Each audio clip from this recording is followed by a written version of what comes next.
It is Monday, January the 12th, 2026. It's 9 o'clock in the morning, and the Kerr County Commissioners Court is now in session. If you would, please rise for the prayer and the pledge, which will be led by Commissioner Holt. If you would bow your heads with me.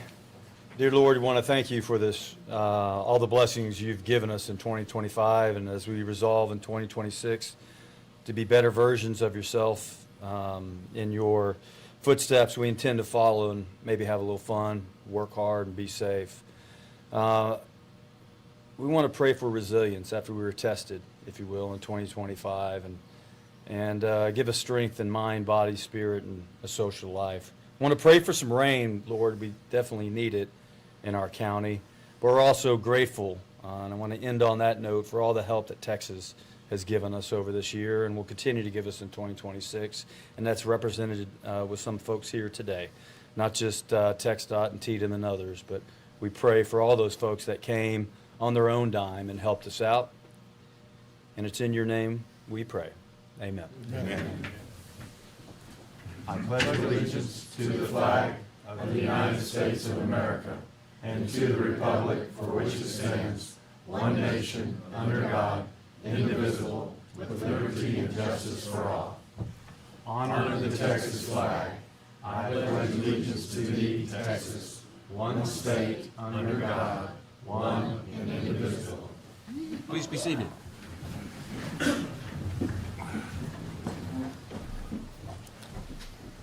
Okay, first reminder. These little things, everybody has them, right? Turn them to vibrate or off so they don't interrupt the proceedings. Okay? I take a very dim view if they go off in the courtroom. So, with that, we'll move on to public input. That's the first part of our regular Commissioners Court agendas. This is our opportunity to listen to the public, to hear the input that you want to provide to this court so that you can say that we've heard it. Okay? This is not our opportunity to respond. That part is not on the agenda. So this is our opportunity to make sure that we hear what you have to say to us. We ask that you go to the podium when you make your presentation. You limit your remarks to no more than 3 minutes.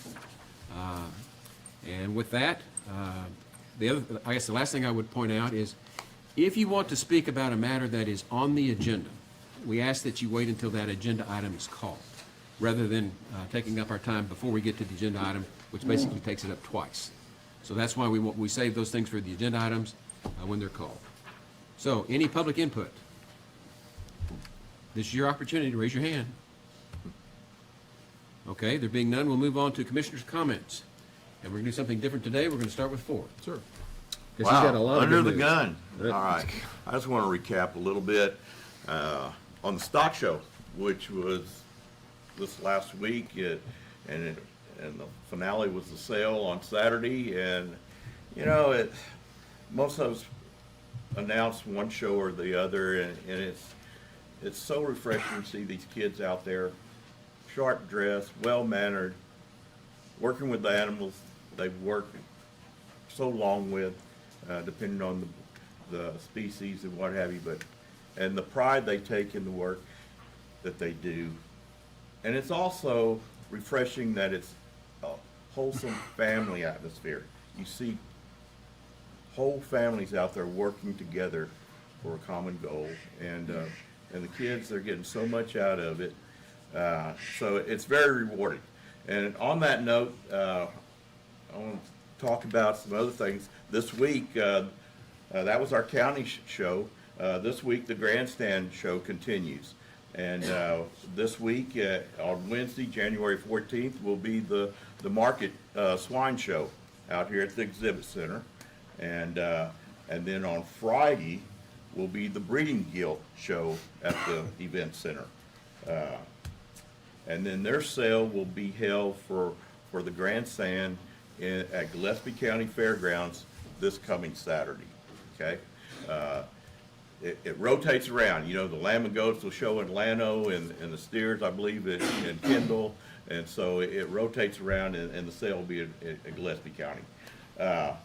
And then the following week we host the Ag Mech portion of the grandstand. The Ag Mech show all the projects the students have built Most, it's mostly metal, but trailers, everything like that, but also some wood things. They make a lot of furniture and different things. And one of the highlights of that week will be the fastest torch in the Hill Country Contest, which is a fun spectator vote event in that you pit two kids together and you say go, and the first one to cut a piece of metal that drops to the bottom wins. And it's a tournament style, and they just keep advancing. And that's on Wednesday, the 21st. And AgNet show and the torch contest. Something else coming up before we meet again will be playground ribbon cutting at Flat Rock Park this Friday the 16th at 9 a.m. So we encourage you to come out for that. Before we meet again, also we'll have West Kerr Chamber Mixer Thursday, January 22nd at 5:30 out at Moonshadow Haven in Mountain Home. And then I'm going to throw Clay a bone. Before we meet again, we'll have the Amateur Radio Field Day, January 24th and 25th at Riverside Park. So a lot of things coming up. Come on out and come for a little bit or a long time and enjoy these events. And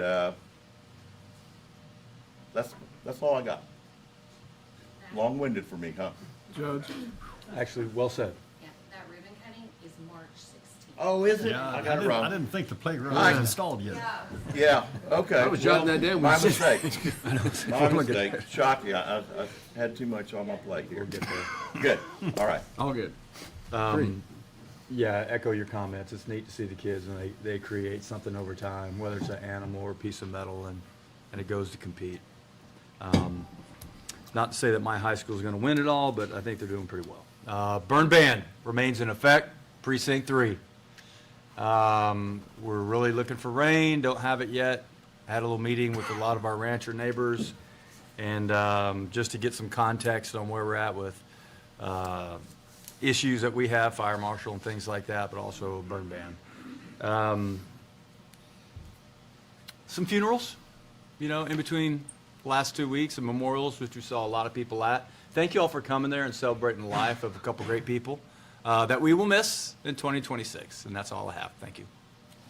Okay. Dude. Well, I think Don got the memo that I was going to give him the time that I normally take, so I echo the burn ban is in effect for precinct 2 as well. In fact, it's in effect for all of them. Right. And I'll just say that I really enjoyed announcing the market meat goats last Thursday, which I seem to be the market meat goat guy. So, but it was a lot of fun, and I echo all the comments that Don made about the kids and what a great event that is to support, and how important FFA and 4-H are to the future of our county. And that's all I'm going to say. I've got a lot of other stuff on battery like energy a storage record. later. I like this. Yeah. Well, that's Y'all what can you went start first for a yeah. change. with me from now on, I guess. Yeah. Real quick, a couple of things. The stock show for me was a little different. I loved it. It was awesome. I saw a lot of you folks out there. But for me, it also kind of marks that we're starting our recovery. We're moving back towards an area of normalcy, which is the exciting portion of that. We got to see everybody as though nothing had happened. And these kids were out there and they were super excited. And it almost brings tears to your eyes when you see a little girl that's barely big enough to even the height of a lamb, trying to hold it in place with all that. And it really lightens your heart up when you're out there. And it does bring us back to a starting point. It brings us back to a good place in Kerr County, along with everything that Commissioner Harris said. Don't forget our VFDs. A lot of them are having fundraisers right now. Participate. You've all seen how critical they are to Kerr County, and we need to support them and support them heavily. So when you see those opportunities, please take advantage of that, because they depend on that a lot. And the rest of it, this is going to be an exciting and long agenda. We've got some really important issues on this agenda that I'm looking forward to, that again reflect how we're moving forward in our recovery phase. So with that, I'll let you get us going. Okay, I do have some final remarks for the court this morning. And I appreciate the reference to our county reset and our recovery. We're to the point where we're trying to push that reset button and get it going, and the stock show was a great kickoff on resetting and recalibrating county business and county affairs. I remembered back when COVID hit, and some of you remember COVID, Steve Bauer and I had to get together and talk about what to do about the stock show, because the very existence of the stock show, the life of the stock show, was at risk. Is what do we do? And what we finally decided to do, this is back in 2020, 19, 20? 20. Kind of virus year, whatever. 2020. We used to host the district show. How many people here remember the district show? Hundreds of trailers, hundreds from all over the area came. It was the district show, and we would have, what, I think 30 different groups that would come here, and it was standing room only. And those were what Steve and I recalled as the glory days. And with COVID, we were no longer able to do that. And what we did do was ratchet down from a district show to a county show. And we did that region-wide. And what you're seeing here is the county show. So in that context, let me explain to you the success that we're having in resetting here in Kerr County. We have exceeded the amount that has ever been received at a district show, at a county show. Let me repeat that. And the last I heard, we don't have the final numbers, but we're well over $1 million, about $1.1 million or so, on the county show, which is phenomenal. And I offer those as ballpark numbers. I was talking with Commissioner Harris about lots, and not being the ag man that he is, I had to remember lots are what the kids' submission. And we had, back in the district days, we had as many as 330, 40 lots. This one, we had 193 lots. 193 from one county, that would be in excess of what was half of the district before.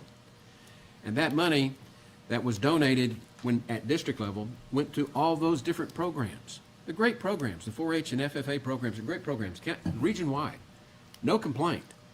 But what we did this year was more than we've ever done, and it went all to Kerr County kids. Kerr County kids. That's important for us to walk out of here. Let's puff our chests out a little bit. We've done a good job. The kids are leading us. Let's follow them. They know what they're doing. That's all I really have to say. But this is 2026, our first official Commissioners Court meeting, and we have pushed the reset button, and we are moving forward. Amen. Rob, I got one more thing, Yes, if sir. you don't mind.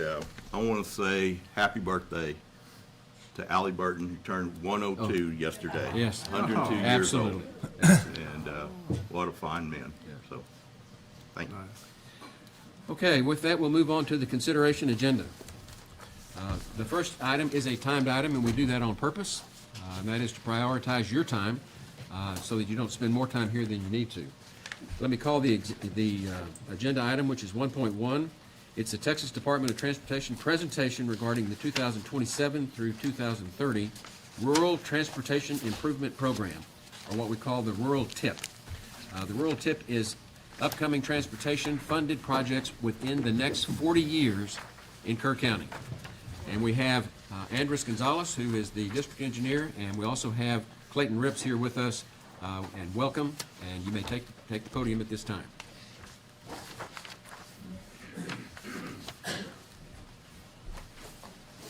Yeah, Judge, thank you for having us. My name is Clayton Rips, Deputy District Engineer for San Antonio TxDOT District. Just want to thank you all for the opportunity to come out and speak. We try to do this every 2 years, kind of part of our rural transportation improvement program. Every 2 years, try to go over projects that are funded, unfunded in your areas, kind of explain the process, and then there's an online function for the public to comment and provide feedback. So just know this is only a portion of kind of this coordination effort. Also want to kind of recognize the TxDOT folks that are here. Our PIO, Tanya Brown, is here. Yvonne De La Rosa, she's the one that puts all these together. She's the hardest worker right I there. wondered who she was back there. Oh, yeah, she's quiet, but she does all the work. And then Richard De La Cruz, Director of Transportation Planning and Development for TxDOT. So he oversees all the design, the funding, development of all the projects before they go to construction. And before I hand it over to Andres, the current area engineer for Kerr role, I want to announce that he has been promoted to a bigger role for TxDOT. In a few weeks, he will transition to the Director of Construction for our district, which is all 12 counties out here. He will not be going anywhere, but, he still will be the interim area engineer for some time. So there won't be any lost continuity, and, he still will be all construction stuff, still out in the Kerrville area, will still be his baby, if you will. So, really good promotion for him, and, want to hand it over to Andres to kind of take it from there. Thank you, Clayton. Hello, Commissioners and Judge. Good morning. Thank you for having me. I was going to kind of touch on it at the end, but I just, before I start, it's been a pleasure working for the Kerrville area office and Kerrville in specific. It's been special to me. Just appreciate working with you guys through professionalism, your great communication, and just kind of overall appreciative of it. But I'm going to get started here with the rural tip presentation. So on the agenda, if you go to the next slide, we're going to cover a safety minute. I'm going to cover just San Antonio District and its boundaries, go over the rural tip concept and how it works and how it impacts you, how projects are selected, and then we'll go over funding and next steps, and if we have a little bit of time, we can talk about some projects as well. Okay, so for my safety minute, this campaign has changed recently. It used to be wanting to go back to mission zero, which meant 0 deaths in our Texas roads. I still kind of like to cover it because it was a very impactful statement and concept. The last day, deathless day on our Texas roads was November 7th, 2000, and that's still the case. So it's been a really long time with that message being, please share the importance of paying attention in our roads with your peers and loved ones, so that we can kind of achieve mission zero. The new concept is drive like a Texan, and that is kind, courteous, and safe. So kind is that simple, treat others the way you want to be treated. Courteous, courtesy isn't just about being polite. Show respect by letting others merge, giving plenty of space, and practicing patience on the road. And then being safe is the most important part of any journey, is arriving safe to your loved ones. Okay, this next slide shows the San Antonio district boundaries.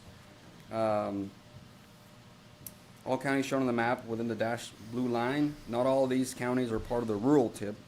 Comal, Guadalupe, and Bear, and half of Kendall, shown here in light green, are considered urban counties and are part of the Alamo Area Metropolitan Planning Organization. The light green and hatched light green is the proposed AMPO boundary. The counties short here in dark green are rural counties and are part of the Alamo Regional Rural Planning Organization, known as ARPO. The projects included in the San Antonio District's 27 to 2030 rural tip are located in Atascosa, Bandera, Frio, Kendall, Kerr, McMullen, Medina, and Uvalde, and Wilson. Basically all these competing for funding for projects. Okay, the rural tip is a list of local projects to be funded over the next 4 years. This means that all projects included in the list are expected to be underway within 4 years following its approval.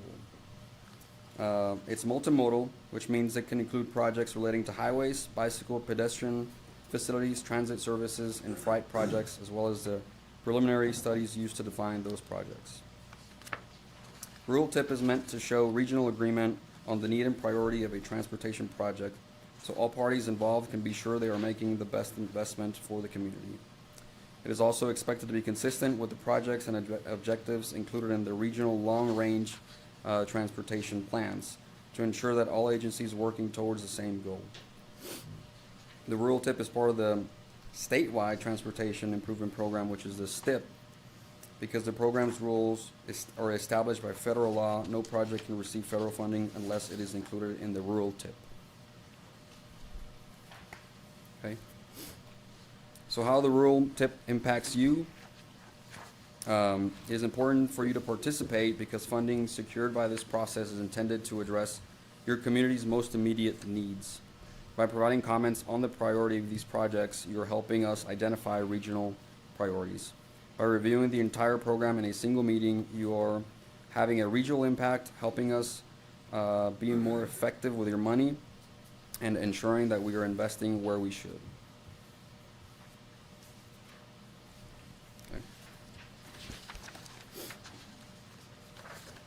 How projects are selected for the rural tip. So projects are identified and selected by evaluating the existing and future needs based on current conditions and projections, statewide and regional plans, public input regarding transportation priorities. So basically, all around, your needs, Kerr County, are taken into consideration. We basically talk about all the projects in the rural area, prioritize, and then send them out and try to get funding for them.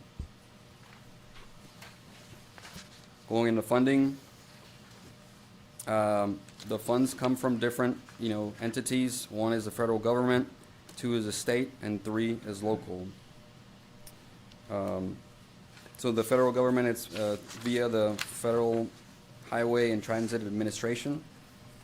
From the state, it's through the UTP funding categories. I believe there's 12 categories of pots of money directed to different kinds of projects. And local monies is local by providing matching funds for federal monies. Okay. In the rural tip process, the timeline above illustrates the rural tip process and where we are right now.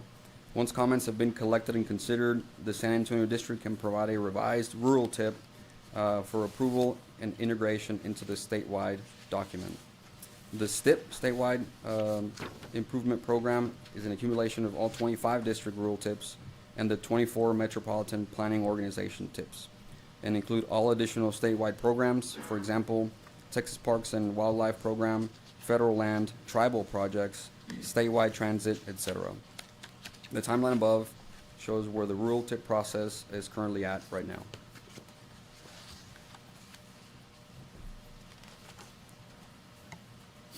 Okay.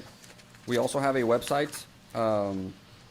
It's basically a virtual public meeting to show the projects for 27 to 2030. You can visit TxDOT's public hearing website and look for your county under area to review all projects included in the 27 to 2030 rural tip. You can view PDFs of project lists and maps under the public meeting materials or by clicking on the interactive map.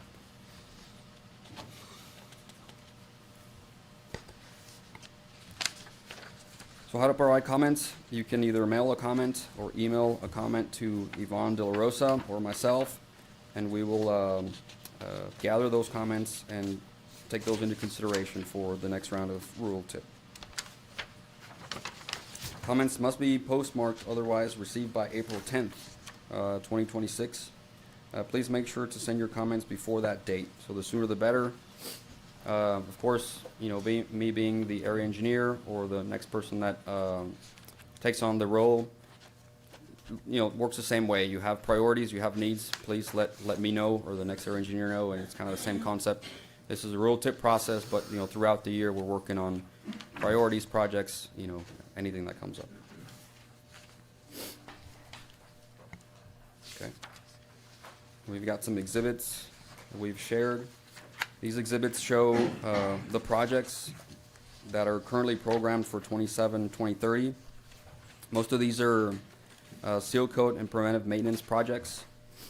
We do show the crossing, street, bridge, and Ehlers Bridge projects on there as well, that we've kind of had some ongoing coordination. We're probably going to have another meeting pretty soon to keep discussing those projects and how we're going to move forward. Some projects that are not on here that are worth mentioning, that I've kind of touched base with Commissioner Harris and some of the other commissioners, are Shoemaker and Mystic crossing bridges. They're not on here because there's no funding tied to them yet. Just kind of, it's worth mentioning that those are definitely on our radar, and we're going to be pitching those for UTP and to eventually get them on this list. I think the important part of that is for support from you and the public. It would be of great benefit to us so that we can kind of take those and move forward. We've tried it in the past. I think quite a while ago. I think at that time, projects weren't selected for priority reasons. But I think right now we're obviously at a good time to kind of take on those projects and pitch them and hopefully come back with some positive news. Andres, the people I've talked to, it's all been positive as far as going forward with that Schumacher. Great. Yes, sir. Yeah. We've expressed that, yeah, no, appreciate that, and we can take those comments as well, so. And do I understand, this is a good time for the public input to y'all? Yes, How sir. important those projects are? Yes. So, you hear that, public? We need to let them know. Mystic and Schumacher are tops of our list. Yeah. Especially Schumacher, you know, with, Let me tell you, Anders, you and your office during this whole flood and stuff, y'all were outstanding. Y'all did a great job. You answered our phone calls. You went out, you grabbed things, a lot of times out of the order you wanted to do them, because we put a priority on it differently, and y'all worked with us tremendously well through this whole thing, and you finished ahead of schedule, I think, on a lot of it. But I do have one question, and I'm happy for your promotion. Sorry that we're gonna lose you as our direct person here at some point, but very happy for that. But can you give me an example of where we would need our county to participate in the funding? well, let me let Clayton maybe touch base on that. That's a great question. So there are federal programs. So a good one are y'all have some transportation alternatives, some TA projects, which are shared use paths.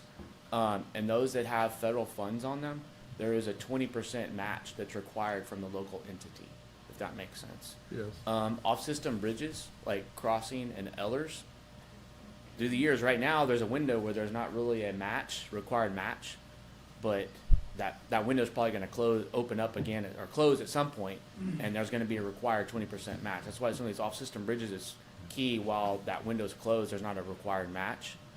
Sometimes you can get credit for in-kind improvements on those off-system bridges. So it's when there's federal money, typically if it's gonna go straight to the county or a city, they require a 20% match, if you will. So there's some strings attached, but that's it. The other thing is, and it's not required, but it helps sweeten the pot, if you have a priority project and you wanted to pony up some funds, it looks really good when the locals say, hey, we contributed $500,000 to replace Schumacher Bridge, even though it's a state facility. But when that goes to the ultimate decision for that color of money would come from the Transportation Commission. So advocating for yourselves, that also looks really good to go, hey, the county, this is a priority.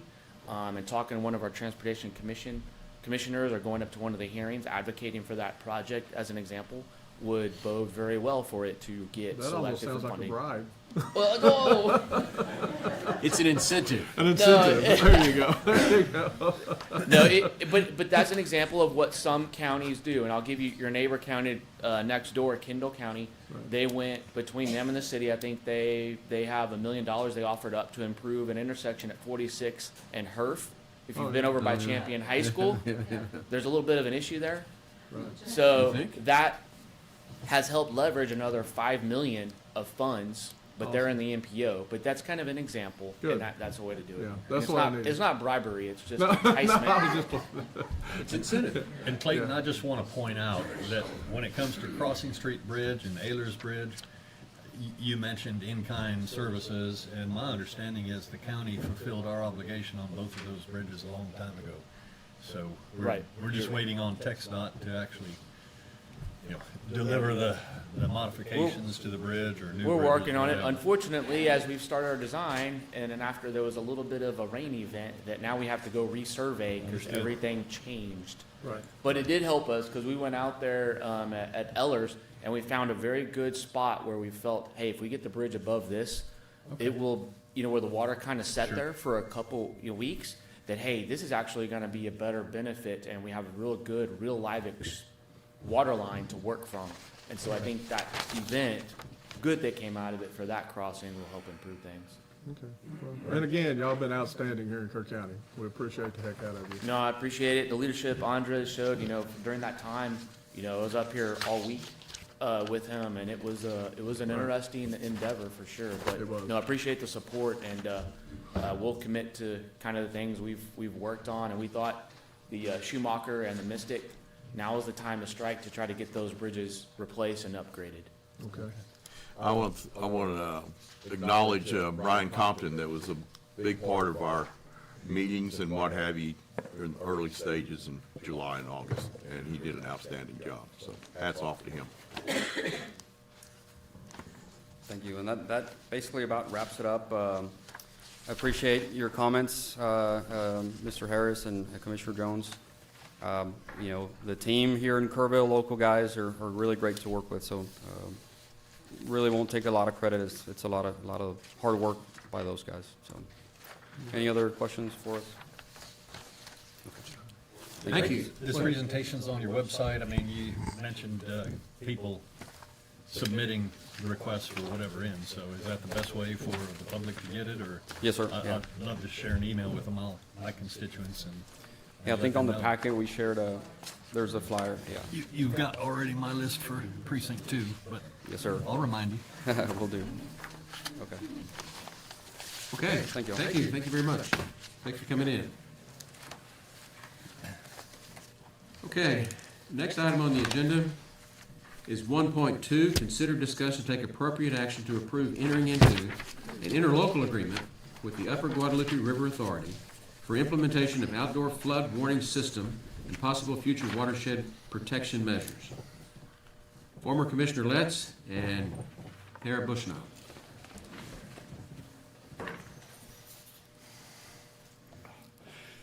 Good morning.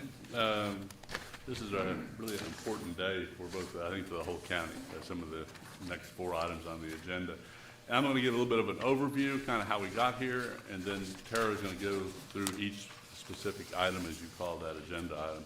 But I think it's important to recognize that for the last decade, Kerr County and UGRA have worked together on flood warning systems. Some have been positive and we've gotten things accomplished. Some didn't move as fast as we would have liked.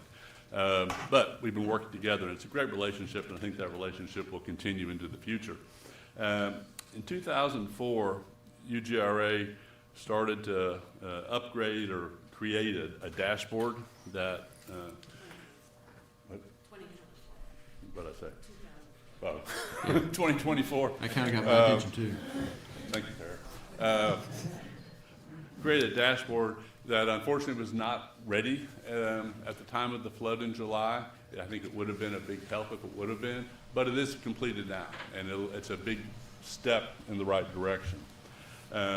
After the flood in September, the Senate, through special session, passed SB 3, and SB 3 mandated certain things on our new flood warning system.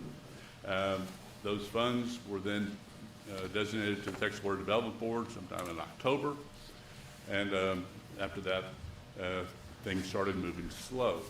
That's important because they were going through the normal process. It was not classified as an emergency action at that point, and the timeline that they were working under the Water Development Board would not have had those funds really available until June of this year. UGRA, the Long-Term Recovery Group, and others really started talking to the governor's office. UGRA, we went to Tara, myself, Director Rector, went to the legislature, visited with a number of senators and or senator staff and representative staff, and we also started a lot of communications with the Texas Water Development Board. Out of that, I don't think that was full credit goes to UGRA. Other counties probably did the same, but we were certainly leading it. The governor basically told the Water Development Board that was not acceptable, that they needed to have a fast track system.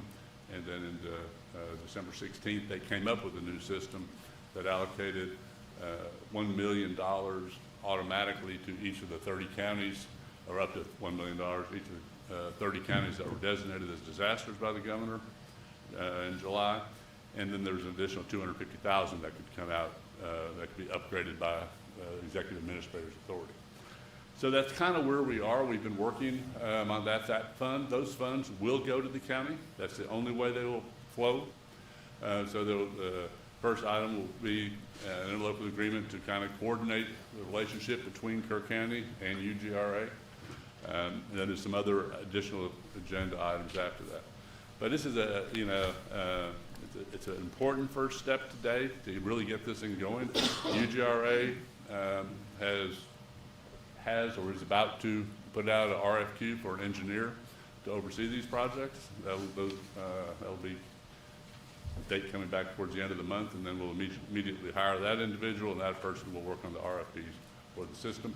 We are still committed and think we can make the deadline of having sirens, at least in the hearing distance of all of the camps on the North Fork and South Fork and City of Ingram by May 1st.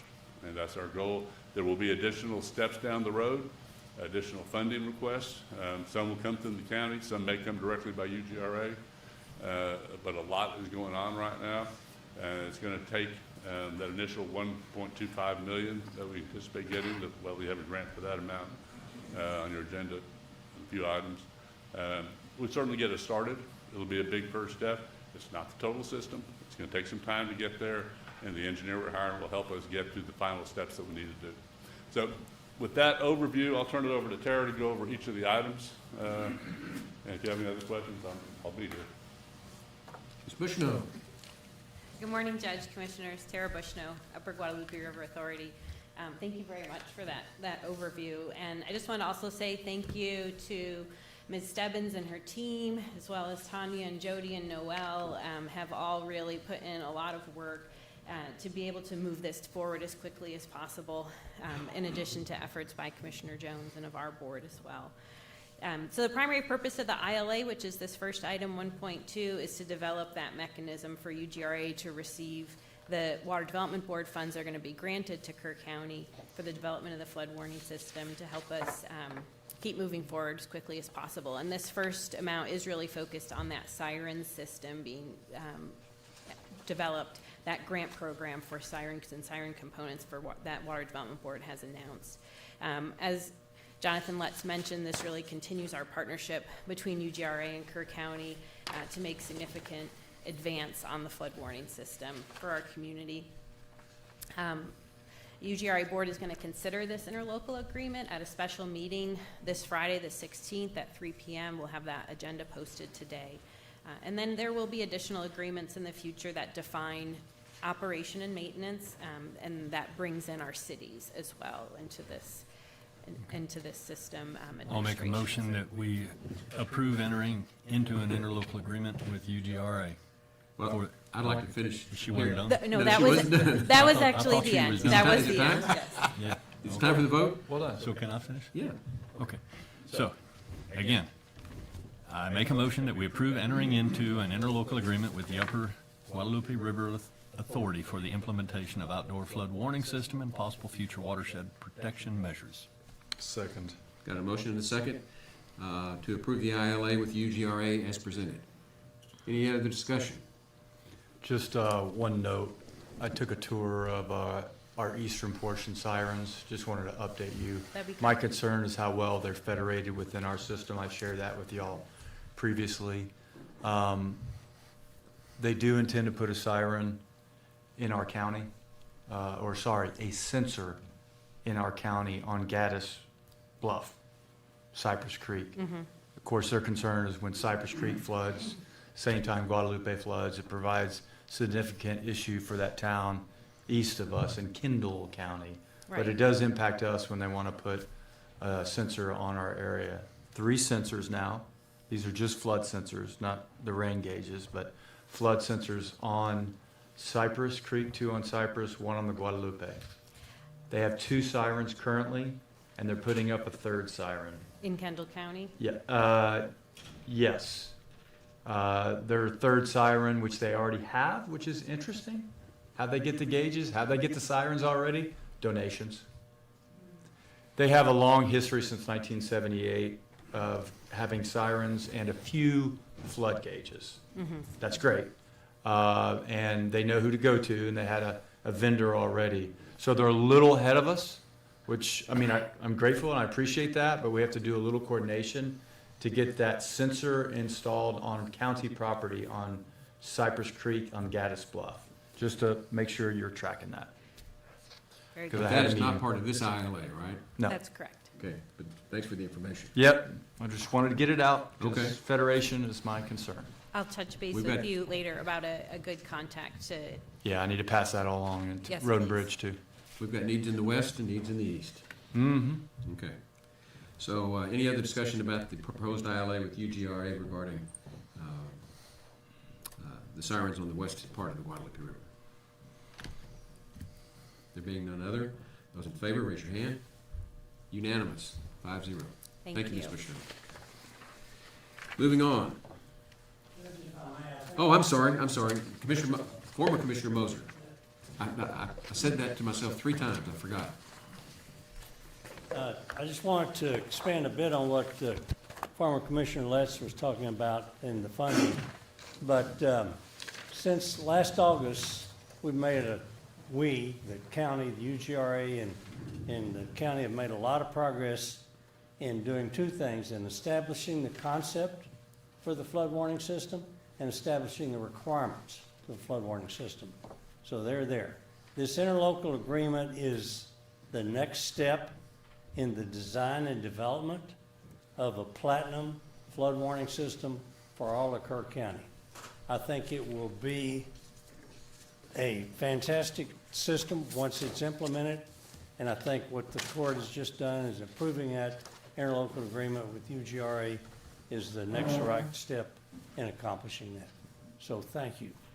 And we want to thank you for heading up the county input in this process. Without a doubt. Okay. Moving on to item number 1.3, which is also related. It's consider, discuss, and take appropriate action to approve a project agreement with the UGRA. Okay. So since this ILA is not limited to a specific scope at this time, which is just the Water Development Board grant, that project agreement is needed to accompany the ILA in order to authorize the work of the Water Development Board project that we currently have. So as other funding sources are identified and other projects are identified under this ILA, there'll be additional project agreements that kind of identify the chunks of work that are happening underneath this interlocal agreement. Okay. So to make sure that I understand this, we've got the interlocal agreement, which we've already passed and approved. Yes. And this is a specific scope definition to add things that are not within the scope of the ILA. Well, I think the scope of the ILA is broad, and so Right. this provides specificity on the part that we're going to be implementing now.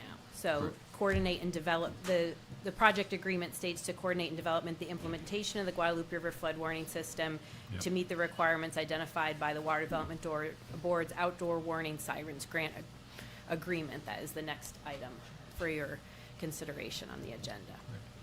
Make a motion that we approve the project agreement with UGRA as proposed.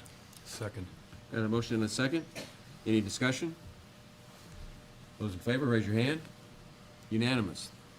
Moving on to item 1.4, consider, discuss, and take appropriate action to approve and submit a resolution authorizing the acceptance of grant funds and approval to enter into a grant agreement with the Texas Water Development Board.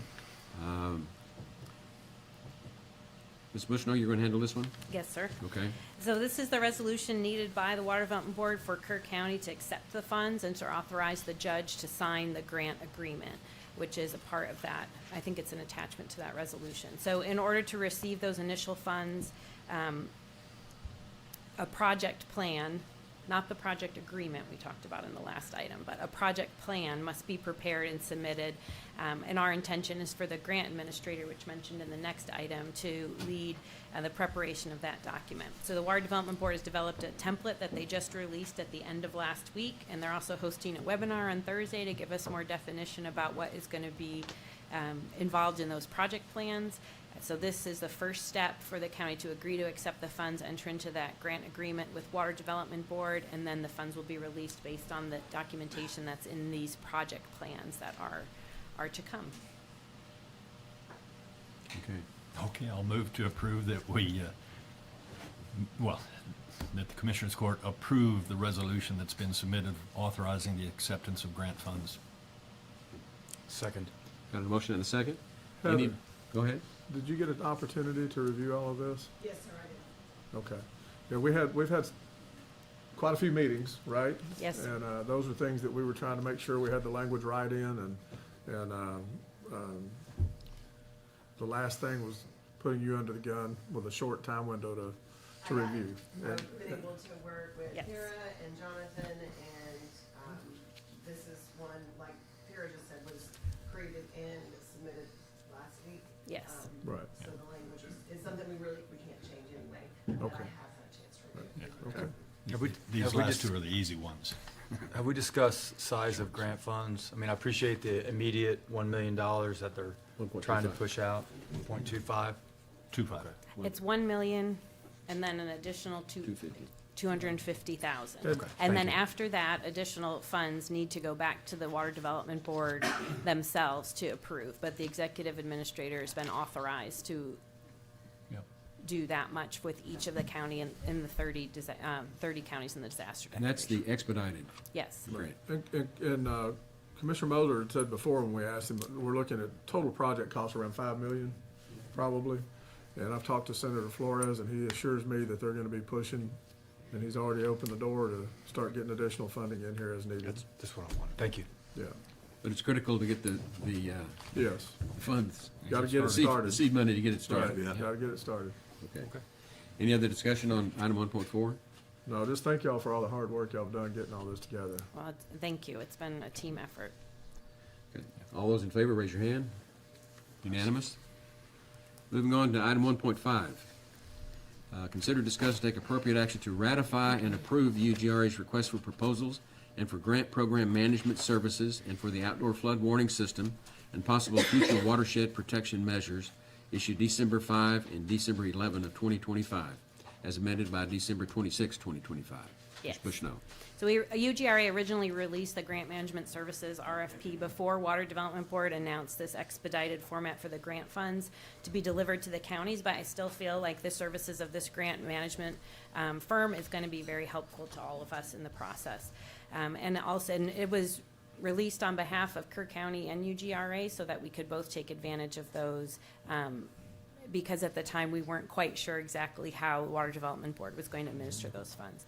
So at the advice of our Kerr Together consultants, Kim Fouts and William Whitson, we revised that RFP and re-released it on December 26th just to provide additional detail about the submission requirements and mention that possibly future federal funds might be used. And we needed to make sure the right contract terms were referenced in that original RFP so that we could keep that door open for other types of funding sources in the future. So the responses for this request for proposals are due this Friday, January 16th, and the review committee is going to conduct an independent blind review and then get together to make a recommendation to the UGRA board. So the review committee consists of 4 of our UGRA board members that are on our flood prediction and control committee, Tom Mosier, Commissioner Jones, and as well as Kim Fouts with the Kerr Together. And William Whitson is going to lead that review committee as a non-voting member. And that's the same committee that we plan to use when we review other future requests for proposals or requests for qualifications associated to the flood warning system. And so our goal is for the UGRA board to select this firm on January 28th at our regular meeting. Okay. Let me start by, for those of you that don't know William Whitson, please stand up. He's been sent here to help us get this thing done. And what we're doing, we've gone through items 1.2, and we're now at 1.5. That's what's before the court. I need a motion to approve that. I move for approval. Second. Got a motion and a second. Now the floor is open for discussion. You can see each one of these steps builds or buttresses the other. And this is a belts and suspenders approach that we're going to keep our britches up here. We got belts and suspenders, and we're getting it done, and we're doing it the right way. And this is a very thorough and effective way to do it. Yeah, and this is to ratify something that was done because y'all were so proactive in trying to move forward, and I appreciate that. Thank you. It's protected this county already, and it has expedited the process, Thank you. Absolutely. so. And I just have one recommendation that I sent last week, and if there is an opportunity for some federal funds for this, to include their compliance with all state funding agency regulations, but also include federal funding agency Okay. regulations. Thank you. In the future for an amendment. And I did get that comment of yours. There's other parts of the request that have federal reference. I think just that one specific paragraph that you had didn't, but we will see how we have to submit a amendment to a question, with the question responses, so possibly I can add that in there too. Thank you.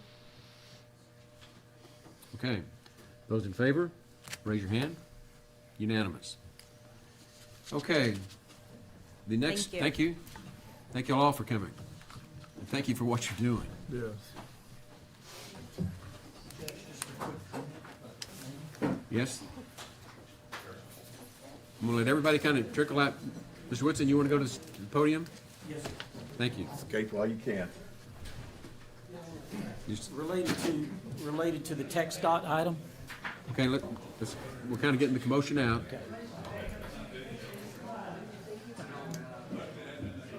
Okay. Okay. Yes. Get the door closed. William Whitson, Senior Consultant to the Long-Term Recovery Operation. Yes. Related to the text dot item, I noted that there was a window of zero match, which perked my ears. And we are developing what we call the RIM report, or the Recovery in Motion, which is a comprehensive list of projects that we need to implement to respond to the disaster. And it seems to me that putting those bridges on there and maybe including it in the plan would be a step forward that you may want to consider. We'll be back in the future to brief you on the RIM, and just wanted to mention that. Keep nagging us. Sir. Okay? Thank you. Thank you.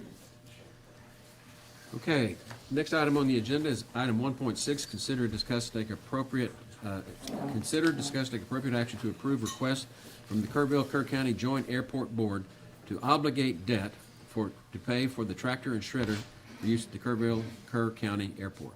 Mr. Griffin. Yes, sir. We're bringing these three items today to try to close out the purchase of a tractor out at the airport. This one is the obligation of debt to pay for the tractor. Again, backstory is we've got $40,000 a year that we're maintaining in our budget to do mowing services at the airport, and so basically what we're doing is applying those dollars to this effort. The last item, or I'm sorry, the second item, I'll get ahead of myself. One at a time. Yes, sir. Well, we'll discuss the budget amendment in 1.7 is where I was going. Okay. I'll make a motion to consider, discuss, take appropriate actions to approve that request for the Kerr County Joint Airport Board to obligate debt to pay for that tractor and shredder in use at the airport. I'll second. Got a motion and a second. Any discussion? Yeah, last time you were before the court, you talked about the dangers of the grass and stuff. We're seeing an increase in predatory type birds around the area. But you talked about it already being high. Have you taken care of that? Well, it's still present. As we had the cold weather and the grass is laid down, of course, the homes and whatnot for those type of animals hopefully is kind of closed as well. We still see a lot of activity with small ground rodents and whatnot around the airport, but those are not as big of a conflict as the large predatory birds. Okay. Everything seems to be shutting down due to. Well, I'm asking that question at this time because you're wanting us to obligate the debt towards it with the money that you got. Yes, sir. And if it needs to be handled today, it needs to be handled today on the. It would behoove us. There's a whole story here, so I'd like to get to 1.8 and. Okay. But yes, sir, hopefully coming out today, we can press forward. Okay. What kind of debt does the airport have obligated right now? To what? Sir? Other lenders. Other items. Other items, zero. Zero. Other than our normal operations. So this would be the first time that the airport has actually obligated debt for its operations? No, sir. No, sir. We've obligated debt in the past and done things. Most of that debt was covered by you and the Commissioner's Court in the city. And then we paid back after we got TxDOT Aviation Funds reimbursements. But this obligation is a county obligation that would be issued? The county yes, sir. The county obligation of $1,000 a month for 4 years. And our previous concern, of course, was to show us the contract mechanism. Correct. And I assume that we've reviewed that with. That's 1.8 that I was going to discuss. Okay. So, yes, sir. Good, thank you. Yeah. I'm looking to that side of the room where the county attorney and the county auditor are, see where we are with this. Once you call 1.8, I'll let you know about that. Okay. Yeah. Well, Just so we know where we are. But we're asked to obligate a debt before we I know. approve a budget amendment. Just want to make sure you've seen it stuff. and That's why I was- reviewed. I yeah. think you have. Can we call the other items in conjunction with this one, or no? We can. It might be helpful. Could we skip to Okay. 1.7, Yeah, discuss let's it, get and them get the all budget out amendment there out on of the the way? table. Skip 7? No, sir, skip to 1.7. Okay, let's go ahead and We'll just include, follow what we've called 1.6, we've called that, we've discussed it. Yes, sir. And we have a motion and a second on 1.6. So now what we're going to do is include in this agenda item 1.7 and 1.8. And so I'm going Very to good. call those. Item 1.7 is to consider, discuss, and take appropriate action to approve a budget amendment for the purchase of a tractor and shredder for the use at the Kerr County Airport. So, And let me call it 8, because we're going to talk about them all at the same time, right? Right. Yes, and the reason that the 1.6 is first is because if you're not going to obligate the debt, you don't need the budget adjustment, so that's why it's in Got order. it. Got it. I knew there was a good reason. Item 1.8, consider, discuss, and take appropriate action to approve lease purchase agreement with John Deere Financial for the tractor and shredder for use at Kerr County Airport. Now we've got all 3 issues before the court. yes, sir. We've got a motion on 6. Let's have a discussion on 7 and 8, 1.7 and 1.8. And you asked a question about 1.8, the lease agreement. What we have presented to us is just John Deere's form. There aren't really any Right. numbers in there that apply to Kerr County or the city for this obligation, and so I'm not, I've got some data for you. okay, I So, need a final draft right. before we can sign it. John Deere is sending me the actual lease. They tried to send it Friday, had a computer issue, have not resolved it. Promise it to me by noon today. As soon as I receive the actual lease itself with the VIN number and everything on it and the actual amounts, I'll present it to the county attorney.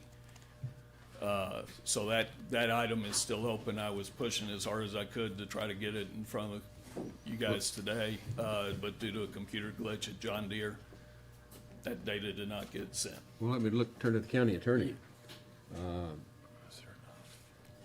Can we approve language in the contract that we haven't seen? No. So I've seen it, this sample The form, contract, which right. is their form contract, and if you'd like to approve it contingent on my review and approval, if it is substantially similar to the one that they've already submitted, I'll let you guys know. If there's something different and it doesn't include the terms that they've already submitted, I'll also let you know. And an The one that amount. they- Pardon? And an amount. And an the one amount. that they sent does not include interest rate. Do you have the amount?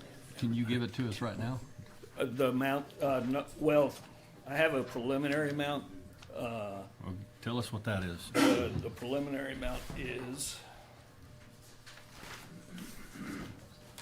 Last time I remember it was 92K, right? 92K for the whole thing over a 4-year term. And basically, the monthly payments are $2,000 a month. Oh, I thought you'd said 1,000. So $1,000, you guys are liable for half of that, and the Yeah, city is liable city for a that. 1,000, us 1,000. And the city has Ballpark. already approved that. All right, and Kirk, the maintenance over the long term of the asset, what do you see as the term of the asset? Of course, it's a 4-year lease, so the maintenance during that time is on John Deere. And at 4 years? And after that 4 years, it becomes an airport asset Yeah. that we maintain. Yep. Yes, sir. Okay. Right now, what I foresee is that once we pay this off in 3 years, that we'll adjust our $40,000 currently sitting in our annual budget. Over to that. That's Down what to we cover needed to that. hear. Yes, sir. To cover maintenance and fuel and insurance. Sure. Yes, sir. Okay. And we're gonna use that 40,000 on top of the $2,000 a month? Or is that a credit back against the $2,000 a month? The 40,000 is what I have budgeted against Got that? mowing. Got that? Yes, sir. Or is that monies that we're going to spend and pay the lease, or pay the lease? Is it We're gonna applied, pay to- the is it lease. applied to this? It's solely applied to the lease. Okay. Yeah. Okay. And that's what the budget amendment does, item 1.7. Well, that's what I'm trying to And circle that's- back to, that's is that where we've got 40 in the budget. I've got 40 in the budget. I'm trying to move 30 into my capital account to cover the first year of this lease and operations of that tractor, fuel and insurance. Into my capital Your account. mowing contract Is there any It's overlap? over. I It's do over. not have Good. one. Okay, I'm trying to make sure I understand what you're gonna do with the 40. You can put 30 of it towards the lease, and 10 of it you're gonna keep for, 10 of it's gonna stay where it is, yes, sir, Operations. in operations. okay, so that's a budget amendment effectively of about approximately $18,000, at least for this first year. 48 minus 30? Well, I'm moving the 30 into capital to cover the first, and anything else we have to buy to support that. I've got to buy a fuel tank, get that system set up, and cover the insurance. Do you So, have employees to run this thing? yes, sir, using existing employees. What I'm trying, what I'm trying to figure out here is are we adding $48,000 to the budget?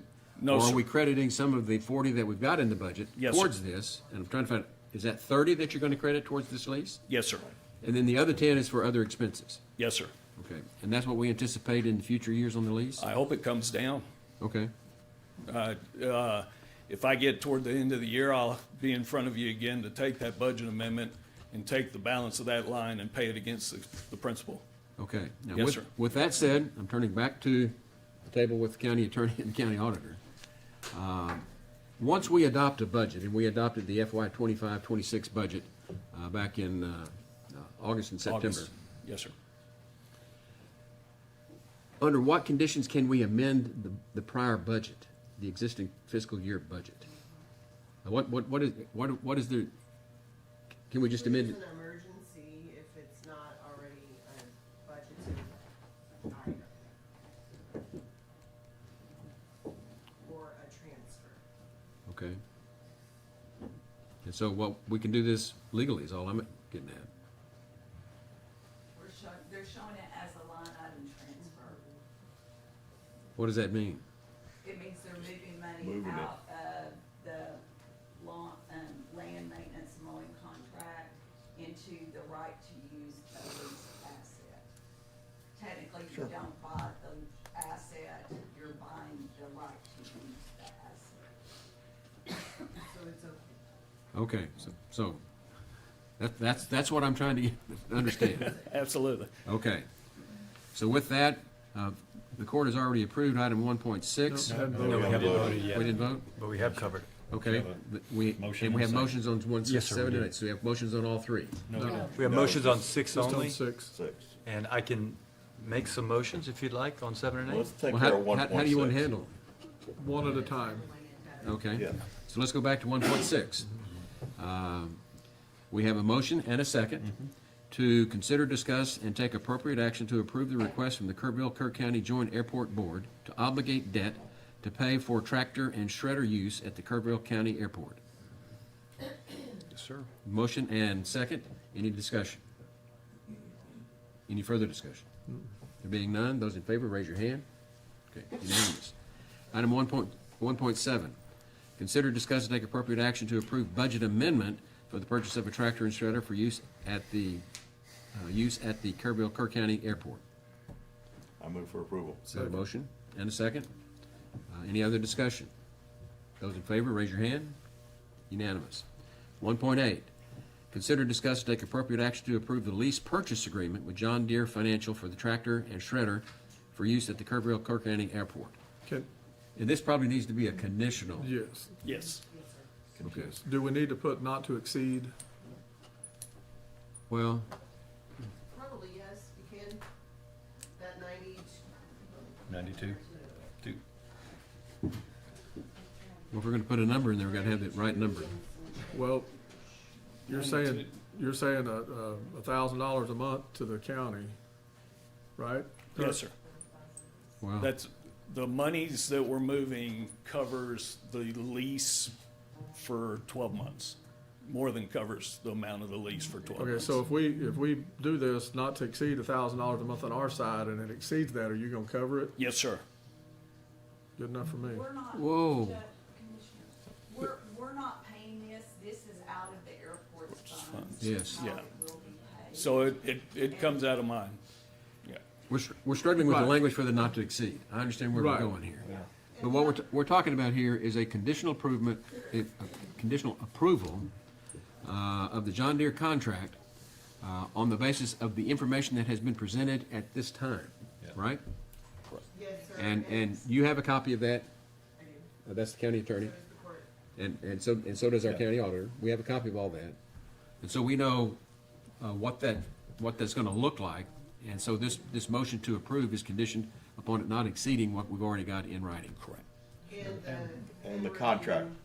Review of the contract approval. Right. Yeah. Subject Subject to exactly. the county attorney's approval, and if she sees a different number, she's not gonna approve it, I'm sure. Right now, she just has a generic sample. Yeah, understood. We haven't seen the final. Any other discussion? Yes. Is there any concern? It's 2026, you don't have a contract yet, these are 2025 prices and quotes?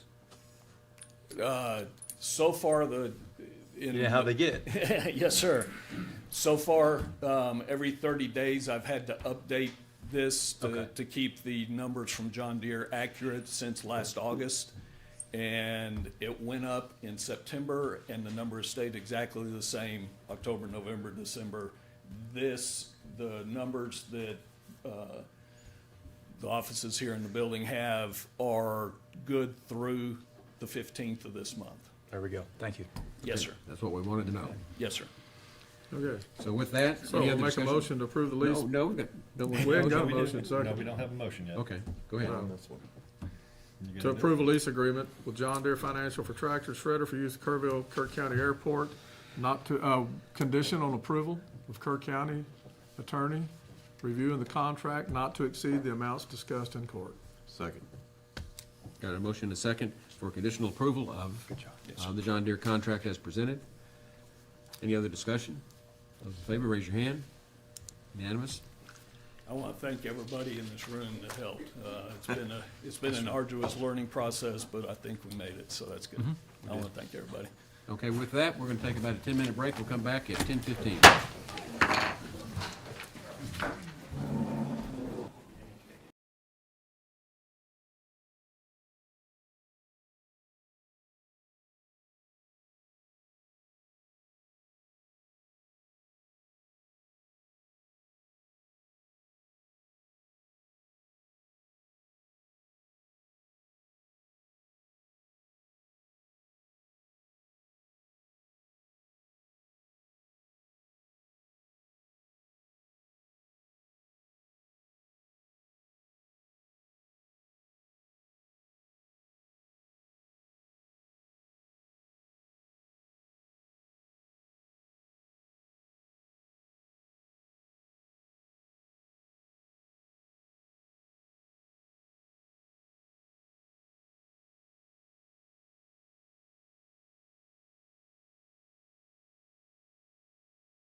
Court will come back to order. It is 10:20.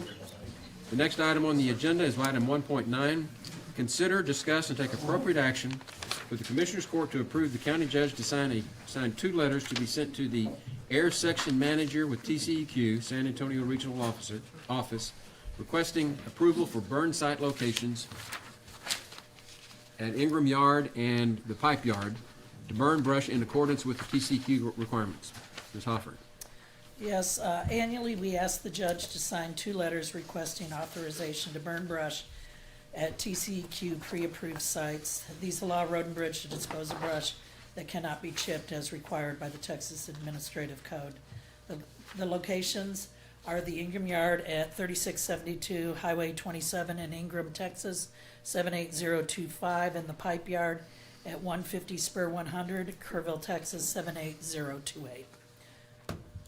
I move for approval. I'll second. Got a motion and a second to approve the request for the burn as required, as presented. We've got one speaker, Mr. Walther. Good morning, Jeremy Walther, member of the Long-Term Recovery River Working Group. We've been communicating with Crystal Lockridge at Road and Bridge to visit the county yards to take a look at this brush material to see if it has any feasible use for river recovery projects. As we all know, woody debris is in short supply right now, and it's a critical element in most of our river restoration projects. And so we would like to bring a formal diversion plan to the court for approval once it's developed. So we just wanted to ask the court just, for consideration as y'all continue with this burn permit.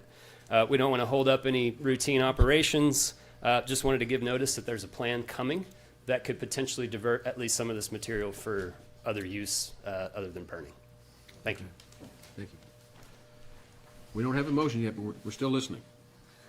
No, Go ahead. We do have a motion. We have I a just motion and wanted, a second. Yeah. I just wanted to add that we did have a discussion this morning in our Monday morning meeting, and we include the county engineer in that, and I would recommend that you all get a hold of Charlie Hastings as far as floodplain and placing things in the floodway and floodplain. So I would get with him before you spend a lot of time on something, depending on what he is going to tell you, because I know placing things in the floodplain, a lot of times they don't allow those things. So I would just get with Charlie.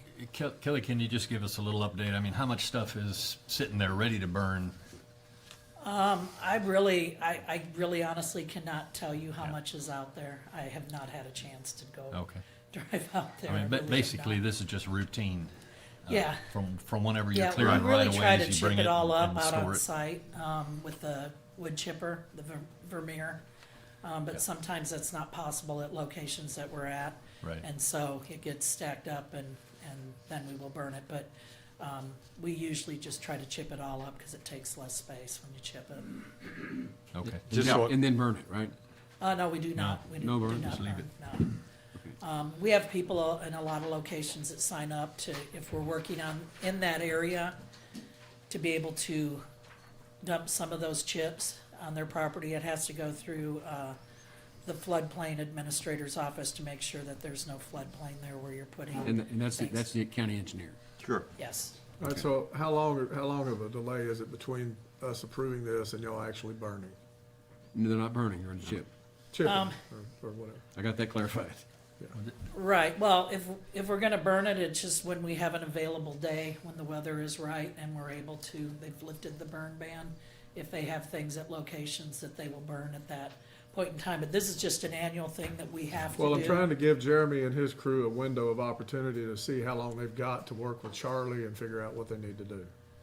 I don't think there's any plans to burn it yet. Okay. So I really don't. This is Okay. just the time of year that we come and we do this. We're so busy trying to Right. get roads ready for chip seal this spring. Right. that Exactly. This is just something that we have to do annually with TCEQ. We do Okay. this every year. And so I understand that y'all's method might be a little bit different than TxDOT method when it comes to cutting off branches on the side of the road and right-of-way use. And there's a reason I'm asking about this.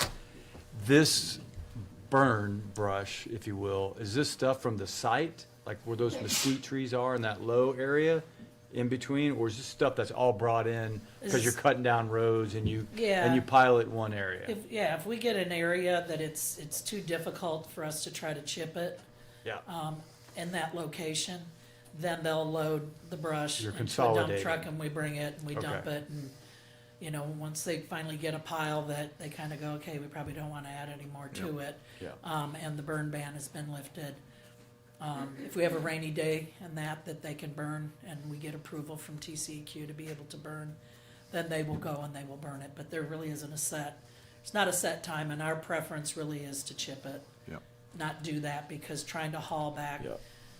brush that has not been chipped, there's a lot of spots in the dump truck bed that you have a lot of voids and stuff, you can't get it all in there, and so it's a lot of trips when you're just hauling limbs and that It is. to a location. So our preference And I thank is- you for doing that, because Yeah. what I'm seeing with another group that was maybe here earlier is it's all piled up on the side of the road, and I don't Yeah. like that. Yeah. I would like it consolidated in a couple locations and dealt with. Yeah.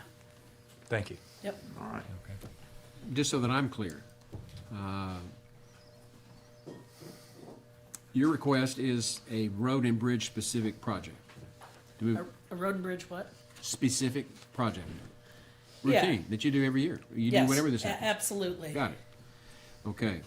And there is a reasonable period of time for this inquiry to be made by those that are interested in using the chip for something else? Yes.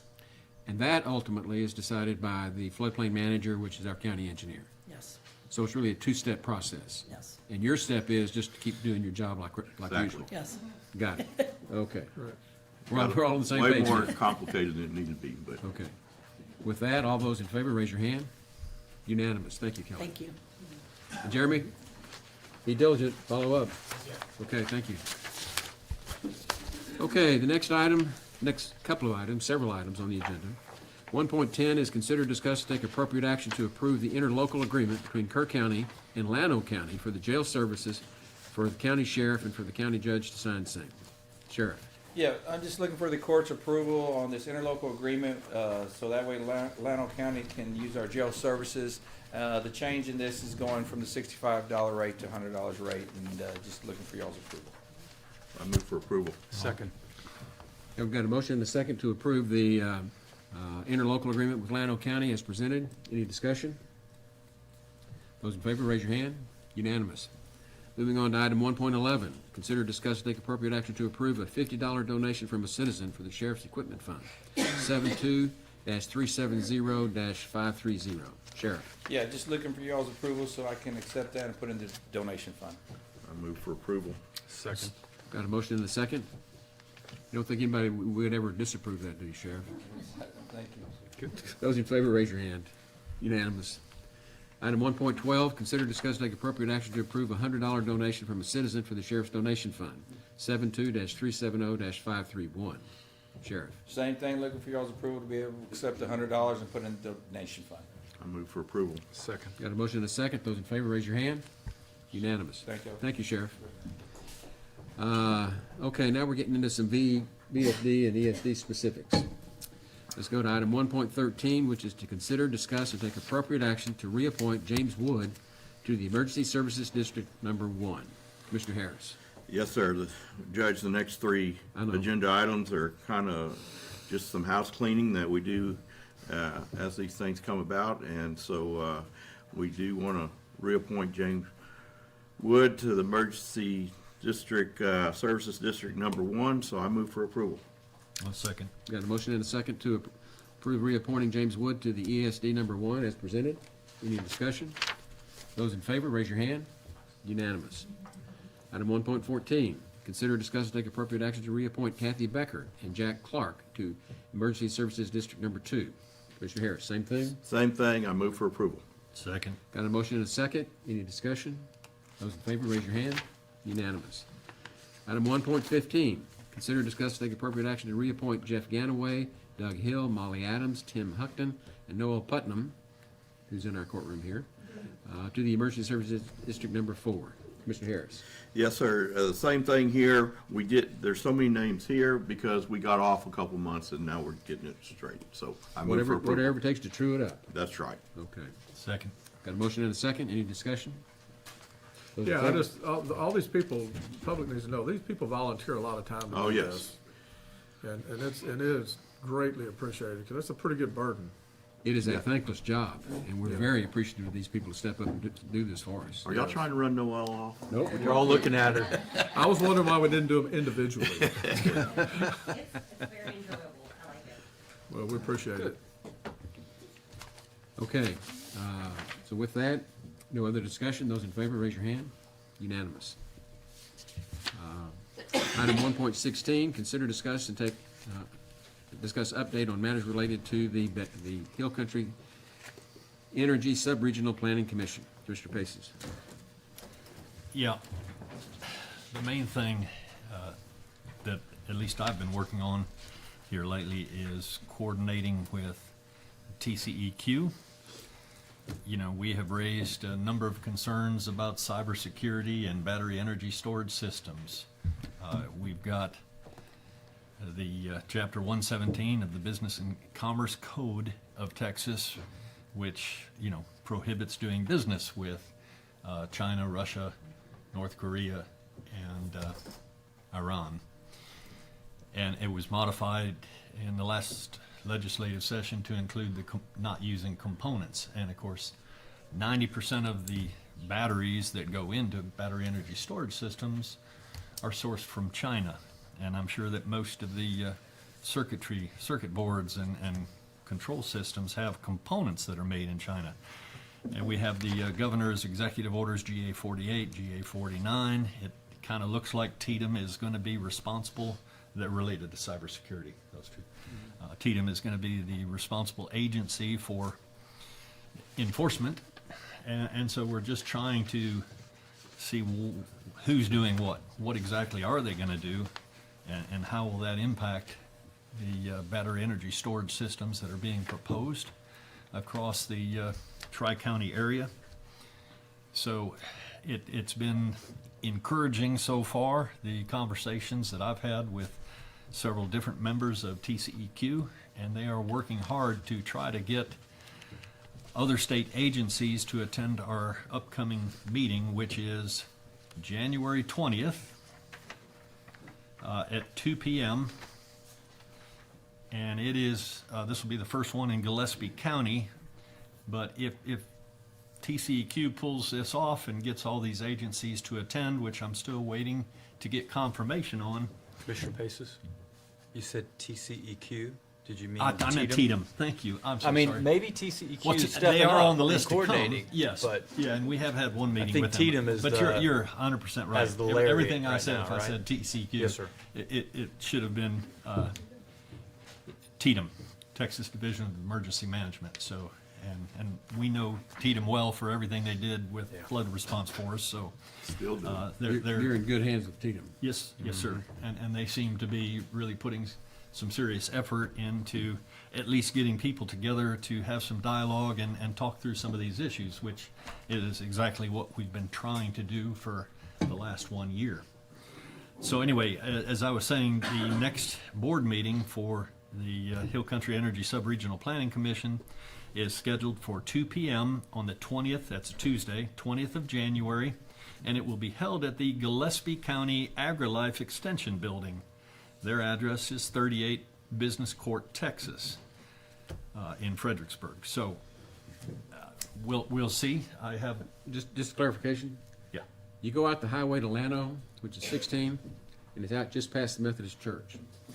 Just so you know where it is. Yeah, thank you.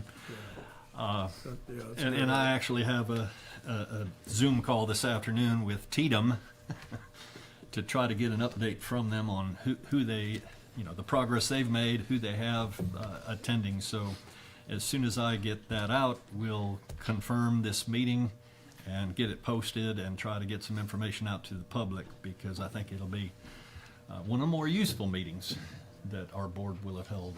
And I'm assured that our Representative Wes Verdell will be in attendance as well. He's very interested in this issue and seeing how the state government is going to enforce our own laws. So that's the main thing to report on. And the only thing that I would contribute to that is I have the ultimate confidence in Tatum. Been working with them now for, 8 months? And they are the real deal. And NIMKID is the real deal. That no other state has. That's right. That's the reason our recovery has done what it's done. Yeah, when you compare North Carolina and New Mexico, it's obvious. Right. But it's good to see, I think this is progress getting Tatum involved. Yes. It looks like it might be the one thing that pays dividends, so let's see. There's no action to be taken on that, No, that's just an information just item. yes, sir. But when you get to Fredericksburg, don't get lost. Look for the bank on the main street, start going toward Llano, and you'll find yourself out there where you're supposed to be. Just look for the Methodist Church. Yep. Or for those of us that have to have Google Maps, It'll show you. 38 Business Court. That's the actual physical address, Fredericksburg. And I say that because when I first moved to town some 30-odd years ago, I had a meeting over there, and it took me about an hour to find it. But I remember exactly where it is now. So that's really all I have to report. Good. So we move on to item 1.17, which is to consider and take appropriate action to engage Dr. Robert Steele as an expert to assist Kerr County in the review of any best documents submitted by the county and/or in the inspection of any best facilities installed in Kerr County. Okay. And this item is on the agenda because we do have one battery energy storage system that's being proposed in Kerr County. That is the east-west BESS, or it's in Mountain Home, directly adjacent to the LCRA substation, which is right next to Highway I-10. And, you know, they had already submitted documents back in December, quite a few substantial documents that shows they're making internal progress. They haven't started construction, as far as I'm aware. But they then withdrew those documents. They were looking for variances to some of the code requirements specific to water storage on site and also specific to water sprinkler fire control inside the containers. So it sure looks like they're coming. This court doesn't have, this county doesn't have the current expertise to dive into the kind of documents that are required to be fully compliant from safety and fire code standpoint. And so I am proposing that we hire Dr. Robert Steele, who is definitely one of the preeminent experts in safety and fire code. And I have reached out to him to make sure that there is no conflict for him in this specific project and company. And he assures me there is not, because he's testified for and against a number of these kind of projects.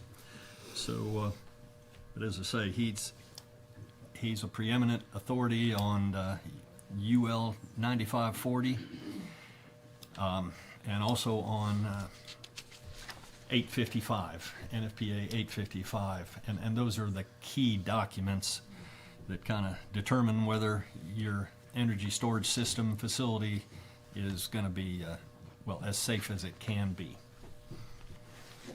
So, with that, I'm going to make a motion that we take appropriate action to engage Dr. Robert Steele as Kerr County's expert to assist in the review of any best documents that are submitted to the county.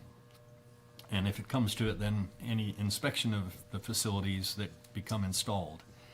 This is an hourly contract, so it's completely dependent on when we ask him to start working.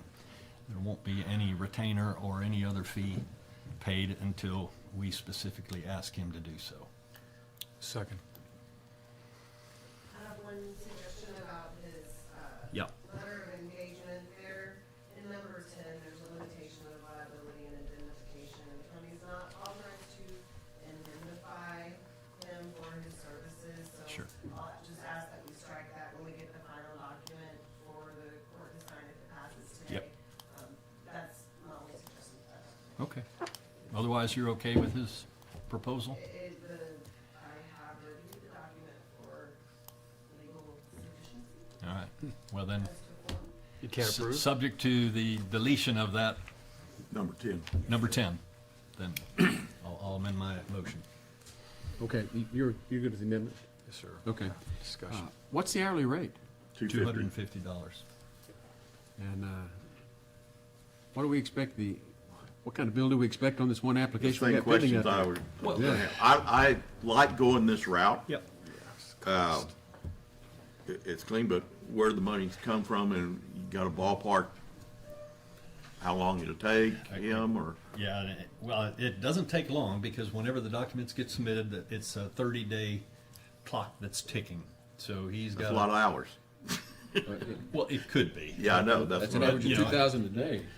Yeah. Well, No, but His estimates, it's certainly, if it's all the documents, it's somewhere on the nature of 100 hours to $25,000 if they submit everything that they're required to submit. Now, that rarely happens.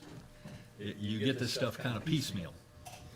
So again, it's as they submit it, he'll look at it, advise the court whether it's acceptable or not acceptable, and then the court will have to respond back to the best developer as to whether we accept or reject, and of course, give them a reason why. And it would come out of professional services that the court has. right. I like this method.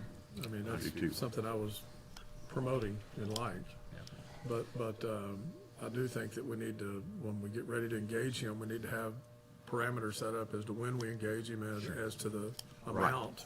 But the court can, and probably should, come back anytime documents are submitted to the county and create an order authorizing submission of plans to Mr. Steele each time. Okay. But the only problem is with that 30-day clock, we really should have something that can get it moving a little quicker. Well, we can call meetings. Well, as long as we're willing to do that. Just so I understand, we've got an hourly rate, Yes. and what we're talking about here is on a case-by-case or application-by-application basis to renew our commitment to it. Right. I'm not sure. I We can call put it them that as way. needed. Well, Yeah, we call as needed. But As there's needed. not a retainer where we, Yeah, there we is no have to retainer. pay him up front just to be our rep. That's good. For example, Kendall County recently approved using the same expert for the same purpose, and they capped it at $50,000 total. Now, again, Per depends on application? the, sorry, Per application? possibly, yes. Well, I mean, right now, we only have one that looks like it's anywhere close to moving in this direction. I don't think it's not gonna immediately pay $50,000, but by the time you go back and forth and, I understand. who knows? You might It would get be the- good to reach out to them, and, I don't know if it's completed yet or whatever, his services for them. What did it come in at? They land the plane at 35,000, or what was, Well, give us a ballpark. For Kendall County, they just like their last commissioners court meeting in December. Okay. So they Okay, haven't so gotten there. I it's won't not- have any data from them. I think the same individual has been under contract and being utilized in Van Zant County, where they do have a temporary restraining order, and he's done quite a bit of work for them. I can ask, I don't have that number. But again, I like this approach. Just, we need to know some boundaries or. And you can cap it. Right, exactly. If we spend $25,000 Our budget and kind of it caps it. stopped them from being Well, able to that build too. out here, it's money well spent. Oh, yeah. Sure. So, okay. And I'm just making sure, I'm looking over at the county attorney and county auditor. We do have a line item for professional fees, right? And without going into detail here, whatever monies would be spent on Dr. Steele would be taken out of that line item for budget purposes. Now, and I'm just gonna throw it out there, it's, or we could wait till the next one, but if we had a permit fee schedule, the state allows the monies received with the permit application to be utilized for review and inspection. So it's absolutely, this is exactly what's intended to be covered by the permit fees that are received. The question is, can we have permits and fee schedules without a fire marshal, and that's under review by the county attorney. But that's really the next item. That is the next item, and I'd like an opportunity to visit with you guys in closed session to use legal advice. Yeah, that's fine. On the next item. Okay. Okay. Yeah, I figured that was coming. Okay. So where we are here is, this is kind of the first bite of eating the elephant, right? Possibly. Okay. And so we've got a motion and a second to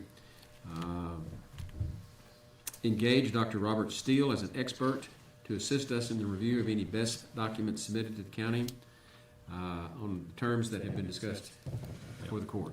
And that's eliminating number 10 in In his contract, yeah. Okay. But it's being applied against an item that's in the existing budget. That's what I wanted to clarify. Correct. Okay. Those in favor, raise your hand. Unanimous. Let's move on to 1.18, and we have some public input on 118. Let's go ahead and get the item called, and that is consider, discuss, and take appropriate action to contract for a part-time fire marshal for Kerr County to adopt a fire marshal permit and fee schedule for the same, similar to schedule used by Kendall County. Now, do you want me to start with a motion, or would you want to start with a discussion? I know we don't follow Robert's rules to the letter, but technically, we're supposed to have a motion that's on the floor before we begin discussion. Yes, sir. I'll go ahead and make a motion. And I'll second. We've got a motion and a second. You're not going to let me make the motion? You just did. No, He wanted to read it. I was going to read it, but anyway, that's okay. All right, well, I'm making a motion to take appropriate action to contract for a part-time fire marshal for Kerr County and to adopt a fire marshal permit and fee schedule for the same, similar to that that's being used by Kendall County. Second your motion, sir. Thank you, sir. You kind of stepped on him. Good. You deserve it. Yes. Yes. Say that again? I just asked for a closed session. On 18? Yes. On this item. Okay. Well, let's talk about that. And we can Because have our I've got input. members from the public here that want to discuss. talk about this item. And we need to We should let them be have their available to hear what they have to say.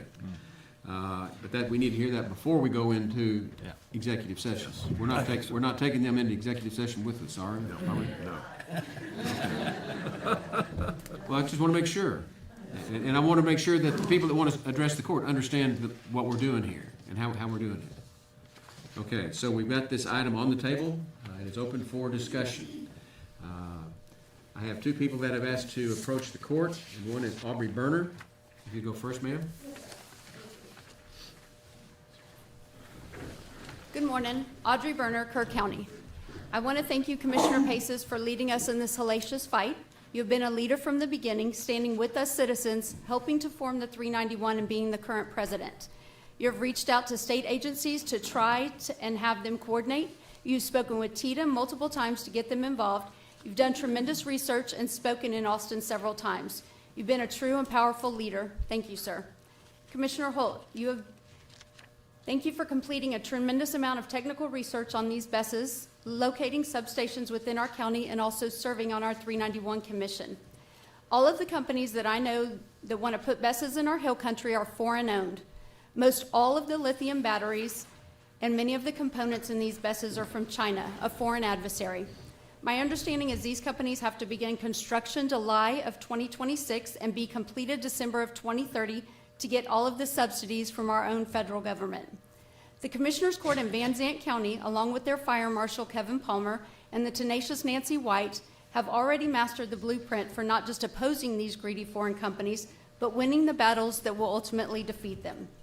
Commissioner Jones, thank you for all you have done as a commissioner and as a gentleman and leader for so many in our community. I have not met a better man to serve as judge for our county than you, but I disagree with you on your stance that we don't need a fire marshal. I know you want to be fiscally conservative and wise in spending, and I respect that and greatly appreciate you for that. But this is not something that we can be reactive to. We have to be proactive in this fight. I know you said so far we only have one BES who is looking to come for sure. One BES is one too many for our hill country. One BES will destroy property value, whether it's a catastrophe or not. Ask Chris Dyer, who lives in Mason County and has a BES approximately 90 feet from his kitchen table. His property had been for sale for years. I was told people drove up to his beautiful home, saw the BES, and immediately drove off. They didn't even get out of their cars and go look at his property. People don't want to share a property line with a Bess. Mr. Dyer has the unfortunate nightmare of sharing a property line with one Bess and having a second Bess approximately 200 yards from his property. He said he has seen smoke coming from the Bess, and sirens have gone off on multiple occasions on those Besses. We need to hire a part-time fire marshal. We can be victorious in this battle if we are proactive, and we have the ability and responsibility to be proactive right now. Commissioner Harris, thank you for all you have done in serving our county and our residents as a commissioner.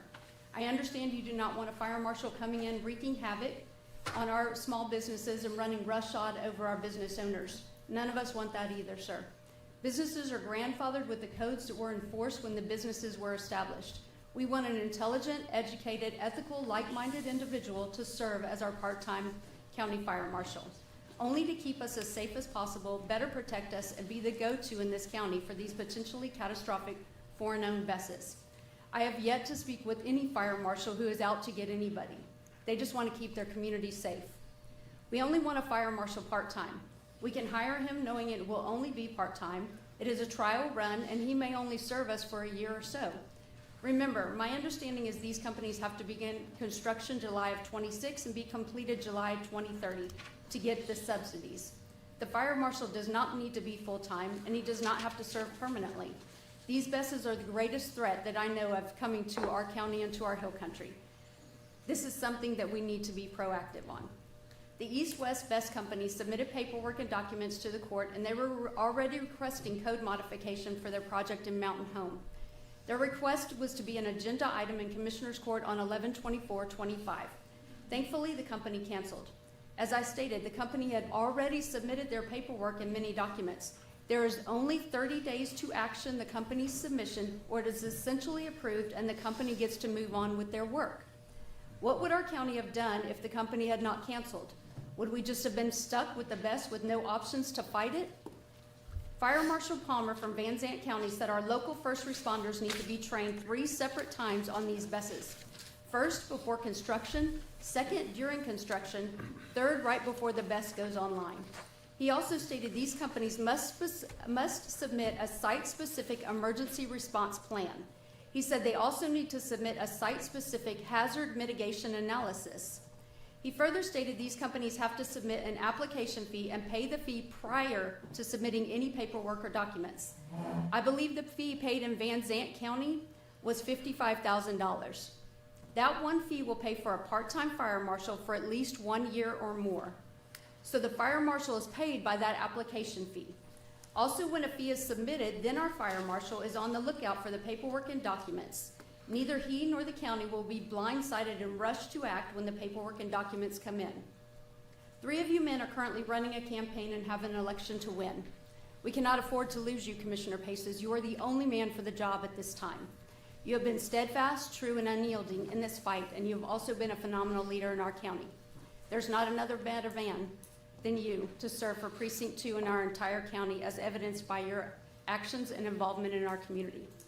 Commissioner Jones, we need you to win and to serve as our judge. I have not met a better man to serve as our county judge. Please keep in mind, I have tremendous respect for each and every one of you commissioners sitting up there.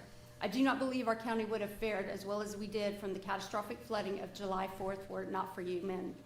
I know our representative, Wes Verdell, who is awesome, is also fighting for us in this fight. But as we know, legislation moves very slowly. I know we need to do everything we can to fight against these foreign-owned catastrophic Besses. We need to stand against them and stand up for our firefighters, our law enforcement, our first responders. They don't need this battle, and they're constantly standing for us. May we continue to seek God's wisdom and do his will, and may God continue to bless Texas and bless America. Thank y'all very much. Thank you, Ms. Berger. Ms. Barner, thank you for the kind words, but just a small maybe misunderstanding on my position on this. Okay, yes, sir. At the Correct. last court meeting, I thought I was pretty clear that from talking to Commissioner Paces in court here, it seemed like what we're trying to do is to get to that fee schedule. Yes, sir. And so the alternative I offered was to go with what we just approved, Dr. Robert Steele, to try to see if we can become the receiving agent for those plans and still implement a permit fee schedule. Because that seemed to be the main purpose for employing a part-time employee fire marshal, from what Commissioner Paces has stated. And if that was the case, then why employ somebody if we can bypass that by bringing on a fee schedule to cover the cost, as he so eloquently explained a while ago, that would cover that cost. But I also stated that if we can't do that, then I would probably go the direction that he's looking at for a part-time fire marshal. That's right. Yes, sir. And I totally agree with you, and we're not privy to executive session, so I don't know what Mrs. Stebbins is gonna tell y'all in there. Yeah, we don't know yet. Right, but my concern is that 3 of y'all, I don't want this to get dropped. What would have happened Right. in November had they not canceled that meeting with us? Because y'all have the documents. So the time starts 30 days. Right. You only have 30 days. Right, and I think we're all on the same page. Yes. We won't stop it. That's right. And so we're gonna do whatever needs to be done. I was just trying to find the way to do it without having to bring on an employee. And I greatly appreciate you trying to save us money. And our workshop opened our eyes, all 5 of us, Yeah. to some avenues that we could take. Yeah. So, And Ms. Berner, that's probably one of the best, like, encapsulations of an issue that I've seen in this court. Thank you. Actually, I kind of couldn't have reminded me of written a it better. movie and Will Ferrell, you know. Thank you. Thank you. I know. But, well I done. couldn't- For discussion purposes, probably the most important thing is to state where, we can't vote, but state our concerns, and that's probably for us. I did have a discussion about this, and some of them don't know it because, we can't crosstalk, about part-time versus full-time. I met with some of our ranchers out east, discussed this, and I started with part-time discussion just to kind of get where my constituents are at Yes, in the east. And they're like, do not do part-time. I'm like, whoa, hold on. Money and budget. And they're like, no, full-time is what you need in that position. And hire it. Don't wait. Go full-time is their advice, and I needed to share it with the court. And there are reasons for it, as discussed. It's because you need someone there to get on the job in a very complex issue and get used to that position and all of the very intricacies of these programs and requirements and proposals. You may not get that from a part-time. And who are you really going to get in a part-time? Are you going to get somebody who's truly dedicated, or is going to give you part of an effort? And they believe the problem is so immense. And these are very tight, German descendants, with their money, As right? am I. Yes, so you know a lot of the I'm very, names, very the tight. group Yes, that that's my husband and kids. I would have talked to out there, and I was surprised, and one of them's a retired fire captain out of San Antonio. But we're very, very, insistent that we consider a full-time, which I wasn't expecting, because I recommended also in last court, part-time. Yes. Just so we don't spend a lot of money, and maybe that's something we could ease into. But if, to your point, we need to act, because if that was dropped in January upon us, we'd be in a lot different position than we are right now. So I just wanted to represent my folks. They wanted full-time, and hire it now, don't wait. Thank you for going to talk to them. Yeah. Truly, my hat is off to you, gentlemen. Thank y'all. And I'm just gonna throw out there on this item, look, there's a lot of interest that's already been expressed about serving as even a part-time fire marshal. So I don't think we'll have any difficulty finding a good candidate. And the only other thing I'll say is, and I'm not gonna say part-time versus full-time, but, emergency management coordination could sure use a fire marshal to back it up. So, related to that function. It's an unrelated function. Yeah. No, but it's not. I mean, it is, but it isn't. I mean, fire marshals are typically, in many counties, they are also emergency management coordinators. So. That food could for be, thought. but most emergency management coordinators are not fire marshals. They should be. And Fire Marshal Brady Constantine in Kendall County said he is always available to take any calls from y'all. He is phenomenal on this information. Thank you very much, gentlemen. Okay, thank you. Steve Schulte. Thank you, Judge Shelley. I'm here to offer maybe a slightly different perspective on this issue. My name is Steve Schulte. I'm General Counsel for the McDonald Companies here in Kerrville. I work for a family-owned business that's been building multifamily housing for over 30 years. I'm here to encourage the court to proceed with extreme caution if it intends to add another level of regulation to our local construction industry. I don't need to remind the court about our area's housing need, but I'm going to do it anyway. A recent study conducted by the city concluded that we need over 2,500 housing units just to catch up to demand. Lack of housing makes our area less affordable because it pushes up home prices and rent. It hinders our ability to attract and retain businesses and workers. Young people leave and they don't come back. I'm a member of the Ingram ISD Board of Trustees, and we are keenly aware that the lack of affordable housing is a major obstacle to attracting teachers. Peterson Health, KISD, James Avery all share this problem.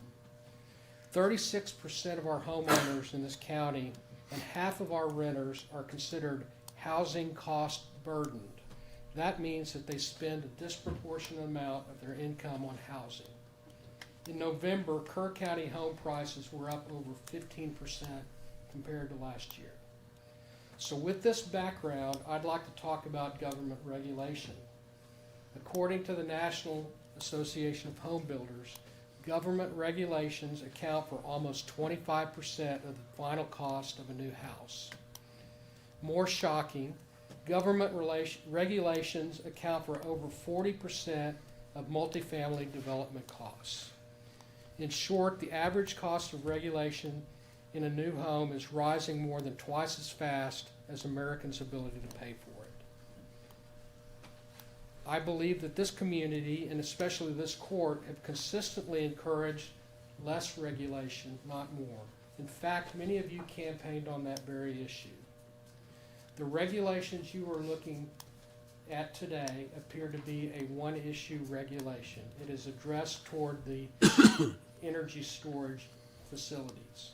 The problem with the regulation is it doesn't just affect the energy storage, it affects everybody in the county. We're looking at hiring another regulator and adding more rules. The cost of the new regulator has not been discussed. We don't even know if it's in the budget or not.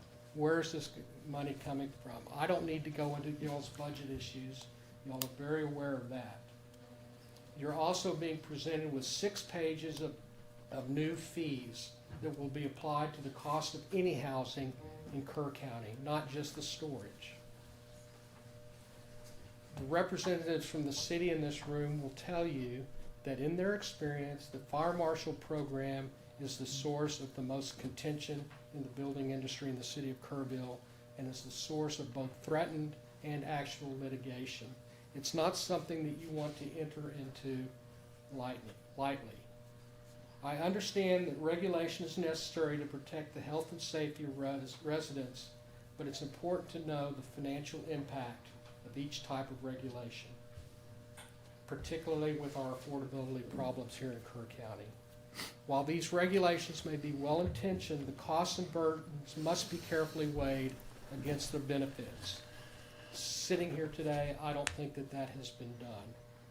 I'm asking you to put the brakes on this until your eyes are wide open about the impact of your action on all of the county, not just on these storage facilities. Thank you. Thank you, Mr. Chilton. Yeah, thank you, but I'd like to address a couple of the issues that you've raised. And certainly, if the county hires a fire marshal, it will only apply to the unincorporated area of the county. He will not have any authority or jurisdiction over Kerrville, which already has its own fire marshal, or Ingram. They would have to invite him in for a specific purpose. They don't have authority over residential construction, only commercial. I understand that, but most of the opportunity for expanding housing is in the unincorporated areas of the county, not within the city. Well, where there aren't any sewer or water, there's not a lot of large, low-cost housing that is going to be in the unincorporated rural area of the county. Most of it is within the ETJ of Kerrville, where it should be. Well, I don't want to argue with you about the housing opportunities in Sure. the county, but these regulations apply to everybody, commercial and residential? No, only commercial. I don't see that in the. Yep, well, read chapter 352.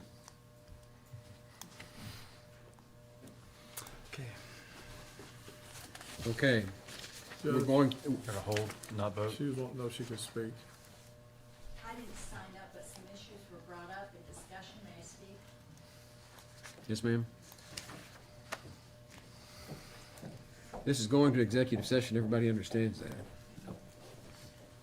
Barbara Ferguson, Precinct 2.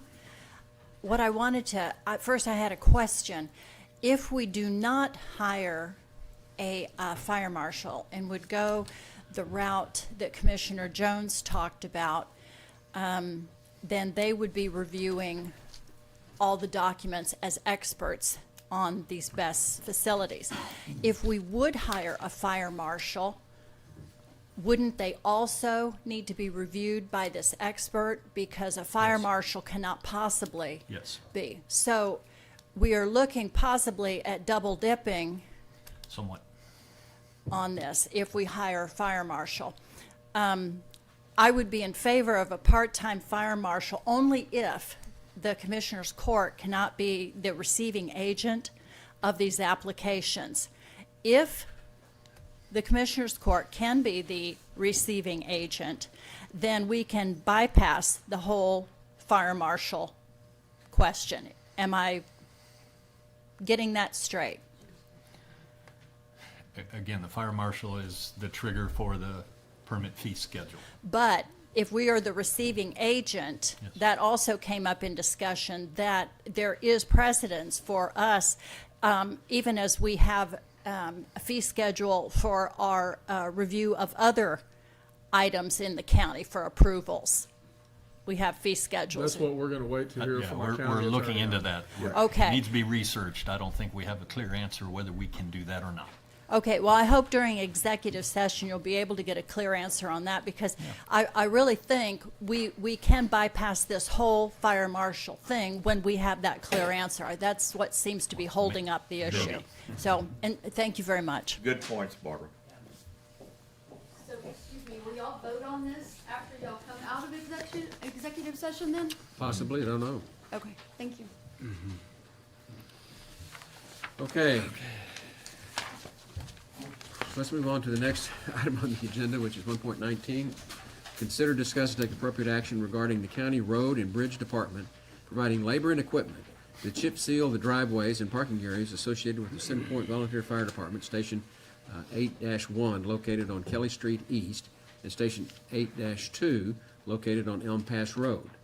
The Center Point Volunteer Fire Department will pay for the materials. Mr. Paces.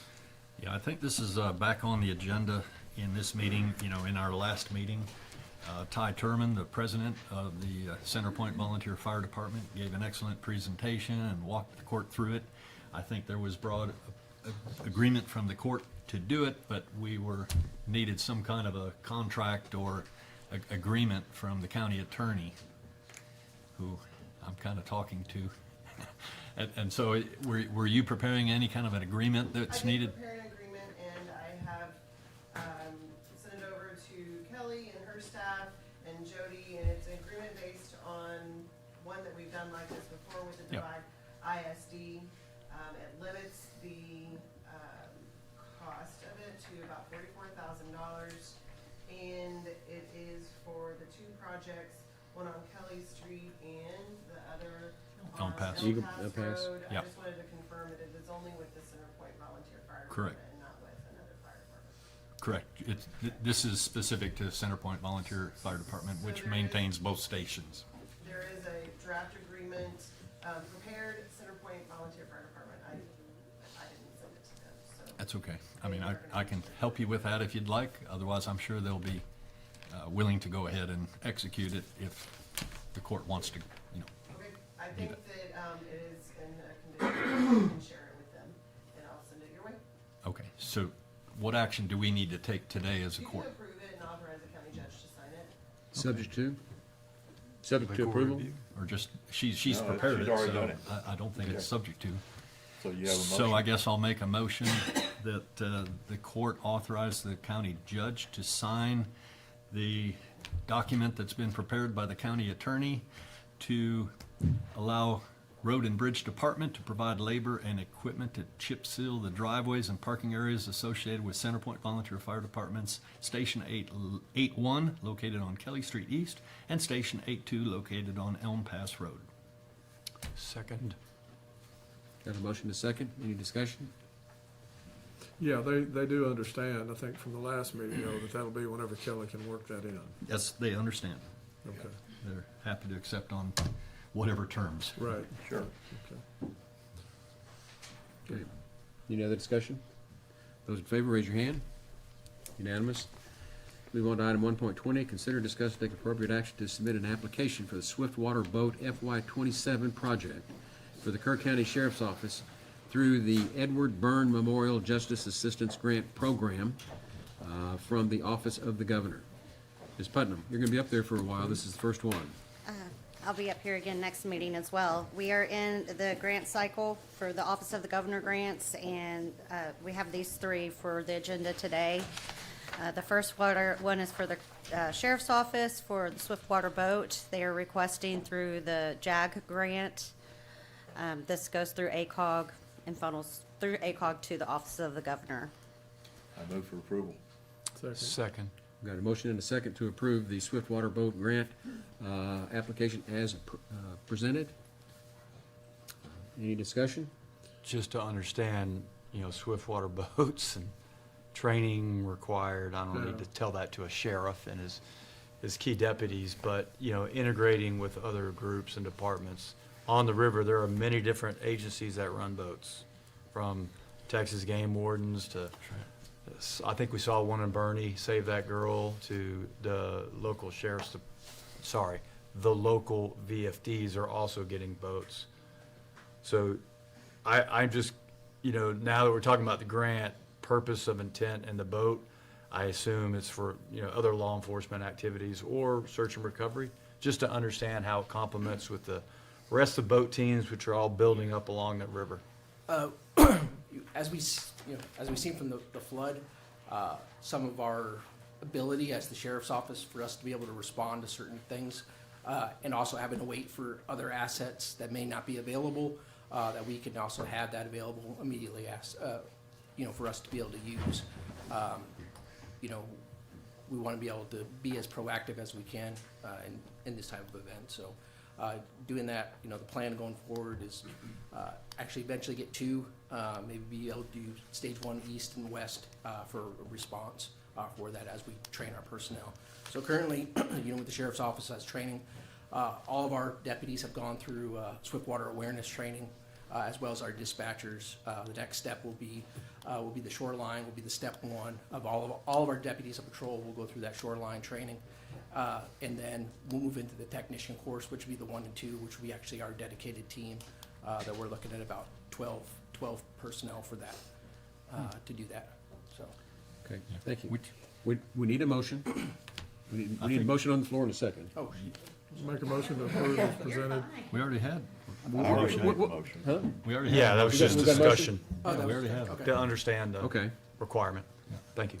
Any other discussion? Yeah, I just want to emphasize, it's all fine, but we do have a Swiftwater response craft that's currently stationed in Mountain Home VFD, and now the Centerpoint VFD has a couple Swiftwater response boats, not to mention a couple Sherps. My only point is, I encourage you to coordinate closely with CARFA and the VFDs and any training programs so that, we truly synchronize any kind of response So between all the various agencies. Task Force 1 will be there, so. As for training wise, we've coordinated with Brian Alexander about that training for the technician stuff as well.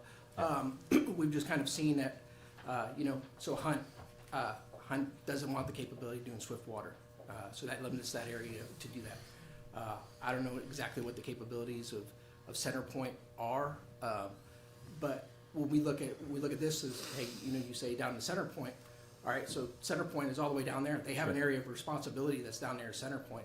Same thing with Mountain Home. Mountain Home did help respond, but their assets was very limited. You know, we did have Texas Parks and Wildlife that responded, and Task Force 1, but you know what? Those assets were depleted very quickly on the morning of July 4th. So of us, I think I'm not against it. I just want to make sure that we're coordinated and that we train together and so that everybody understands the capability of whoever might turn up on the river. I mean, Centerpoint did show up in Ingram with the Swiftwater team. Mountain Home was there with their members of the team. So again, it's just, you know, coordinate the training, because it's very specific, and it's very high risk as well. I understand it's high risk. But I think with the sheriff's office, I think we have a little more capability of some of the folks being able to do that. Some, you know, as we say, we have some volunteers that are out there, and I know Commissioner Holt has said, hey, with some tough training that he had gone through, I think we have a little bit more capabilities on some things. Got it. Well, let me just say, it was a couple of years ago, literally a couple of years ago, that we had the request for a Swiftwater boat. And we ended up borrowing the money to get one. We didn't really understand exactly how we were going to use them, but we did it. Now we've learned how to use them. And we've learned that one in the county is not enough. And whether a boat is confined to one VFD geographical area versus another geographical area is really kind of up to those VFDs and CARFA. But at some point, we just need to understand, most of those boats that you saw out there, and I've watched as many as 50 in a day going up that highway on 39, going north, going west. 50. I mean, it's just a lot of boats. They came from the Game Warden Service, Game Wardens. They brought them from all over the state to help us. So whatever we do with Swiftwater boats, I've learned what they are. I've learned what their need is. I appreciate the need for it. And if we have grant monies available to get one, I'm all for it. And especially if that boat is available countywide. Which one's the closest? That's right. Okay. Any other discussion? Those in favor, raise your hand. Unanimous. Now on to item 1.21. Consider, discuss, and take appropriate action to submit an application for the Kerr County Rifle Resistant Body Armor FY27 project for the Kerr County Sheriff's Office through the Public Safety Office from the Office of the Governor. This is another grant application? Yes. Right. And this is, we have gone out for the rifle resistant body armor before, have received it, and are just continuing forth with, I guess, replacement as well as issuance for standard issue. Before we get into this, let me get a motion. Motion to approve. I've got a motion and a second. Okay. Is there any reason why we wouldn't want more rifle-resistant body armor? No. I want to do everything I can to help you guys out there. This actually should probably finalize, make us 100% for this last grant, depending on what we get. So Good. we have a few that are waiting for an expiration to come up. And this is a grant opportunity for us? Yep. Correct. Yeah. So this is that body armor expires every 5 years. Right. So we're pretty much caught up. Just a few more. And the value of this body armor may be tied into this previous discussion. This is the type that floats when you're wearing it, is that right? The lighter body armor that we discussed and I had seen? No, this would be everyday wear, so this is active shooter response. So Okay. we've kind of developed, kind of changed our stuff to, these are in conjunction with body armor plates, so our deputies will wear these every single day from it. So yeah, it's not a floatable type of deal. So with Swiftwater or anything like that, the PPV stuff, they would lose that, put their PPV on. Yeah. Thank you. Any other discussion? All those in favor, raise your hand. Unanimous. Moving on to item 1.22, consider, discuss, and take appropriate action to approve the grant application for the Victims of Crime Act grant for the 26-27 grant cycle. I don't see Ms. Peter here, but this is something we've done every year. We've been doing it as far back as I can remember before I ever got here. Why we wouldn't do it again, I can't imagine. Yeah, we're still going forth with the same thing. I move for approval. Second. Got a motion and a second. Any other discussion? Those in favor, raise your hand. Unanimous. And on all of these, there are attached resolutions that require all your signatures. If you guys wouldn't mind sticking around after court to be sure to get all those signatures, I'd appreciate it. That's our job. Thank you. Okay, thank you. Next item on the agenda is item 1.23. Consider, discuss, and take appropriate action to approve Freiburg, is it Freiburg or Freiburg? Freiburg Environmental Liability Renewal for the fuel storage tanks at 3766 State Highway 27 in Kerrville and at 3672 Highway 27 in Ingram. Ms. Zapata, this is an insurance issue, right? Yes, sir. This is our annual renewal for the liability insurance for the fuel tanks for Road and Bridge. I move for approval. I'll second. Got a motion and a second. Any discussion? I want insurance on those fuel tanks, period. I was gonna ask Ms. Zapata about the fuel tanks, but that's not fair. No, that's not fair at all. Just for insurance. I completely agree. Yeah. She's yeah. I the know. head of insurance. She's not Thank the you. head of fuel tanks. Department of Insurance County, yeah. All those in favor, raise your hand. Unanimous. Thank Thank you. you. We're going to pass on 124, and we'll come back to that at another date. Move on to item 1.25, consider, discuss, or take appropriate action to approve the contract with the Hunt Volunteer Fire Department. I move for approval. Got a motion? Second. And a second? Any discussion? Those in favor, raise your hand. Unanimous. Item 1.26, which is discussion regarding the liaison responsibilities. I'm going to pass on that so that we've got more time to work on that. Then we'll come back to, at that time. Next item is 1.27, consider, discuss, and take appropriate action to surplus furniture, 2 filing cabinets, and 1 desk from the Ag Extension Office. Ms. Shelton. Yes, we have a request for those items to be surplus. I move for approval. Second. Got a motion and a second. Any discussion? Those in favor, raise your hand. Unanimous. Okay, moving on to the approval agenda. Item 2.1, which are budget amendments. Yes, you have 21 budget adjustments in front of you. These have been stacking up since the new fiscal year started. There's 5 of them where we're certifying that there's new revenue per local government code 111.0108. And there's 6 of them that we're certifying there's grant or aid per local government code 111.0106. Motion approved. Second. Got a motion and a second to approve the budget amendments as presented. Any discussion? Those in favor, raise your hand. Unanimous. Item 2.2, pay bills. Yes, invoices for today's consideration, $682,013.58. I move for approval. Second. We've got a motion and a second to pay the bills as presented. Any discussion?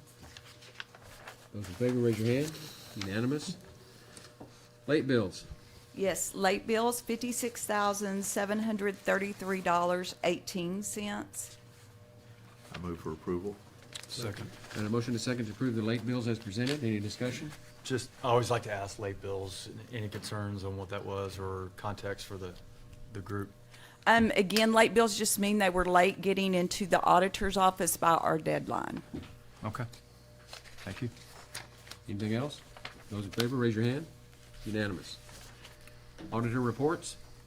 Yes, you've received via email our audit report, internal audit report for the Justice of the Peace Precinct 1. We're asking that you accept the report. I move for approval. Second. Got a motion and a second to approve the auditor report as presented. Any discussion? Those in favor, raise your hand. Unanimous. And then, just real quick, one other item, the county audit for last year's fiscal year will start on Monday.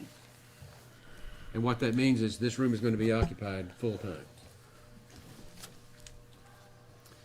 Moving on to 2.5. That's accept monthly reports. Okay, for November 2025, Justice of the Peace, Judge Bill Ragsdale, Precinct 1. It says Precinct 1, it's Precinct 4. December 2025, Constable Tommy Rodriguez, Precinct 1. Constable Kyle Snyder, Precinct 2. Constable Brad Ryder, Precinct 4. Justice of the Peace, Judge Mitzi French, Precinct 1. Precinct, Judge J.R. Horn, Precinct 2. Judge Caxton Mitchell, Precinct 3. The County Auditor's Office, County Auditor Tanya Shelton. County Clerk's Office, County Clerk Nadine Alford. District Clerk's Office, District Clerk Dawn Lance. I got one more. Excuse me. What a painful month. Exactly. Payroll report. County Treasurer Tracy Solid. I move for approval. I second. I'm sorry, guys. We need a second with more gusto. Any discussion? All those in favor, raise your hand. Unanimous. Court orders. I have reviewed court orders from the December 22nd meeting, numbers 41684 through 41695, and they all appear to be in order. I would make a motion that they be approved. Second. Got a motion and a second to approve the court orders as presented. Any discussion? Those in favor, raise your hand. Unanimous. Moving on to the information agenda. Item 3.1, status reports from department heads. Any? Yes, sir. Mr. Tennis. With good news. Morning, Court. Yeah, this will be my quarterly report from the IT department since October 27th. It's catchy, whatever he did. I'll start off with a quick little overview of some of the metrics that we've gathered and started putting together.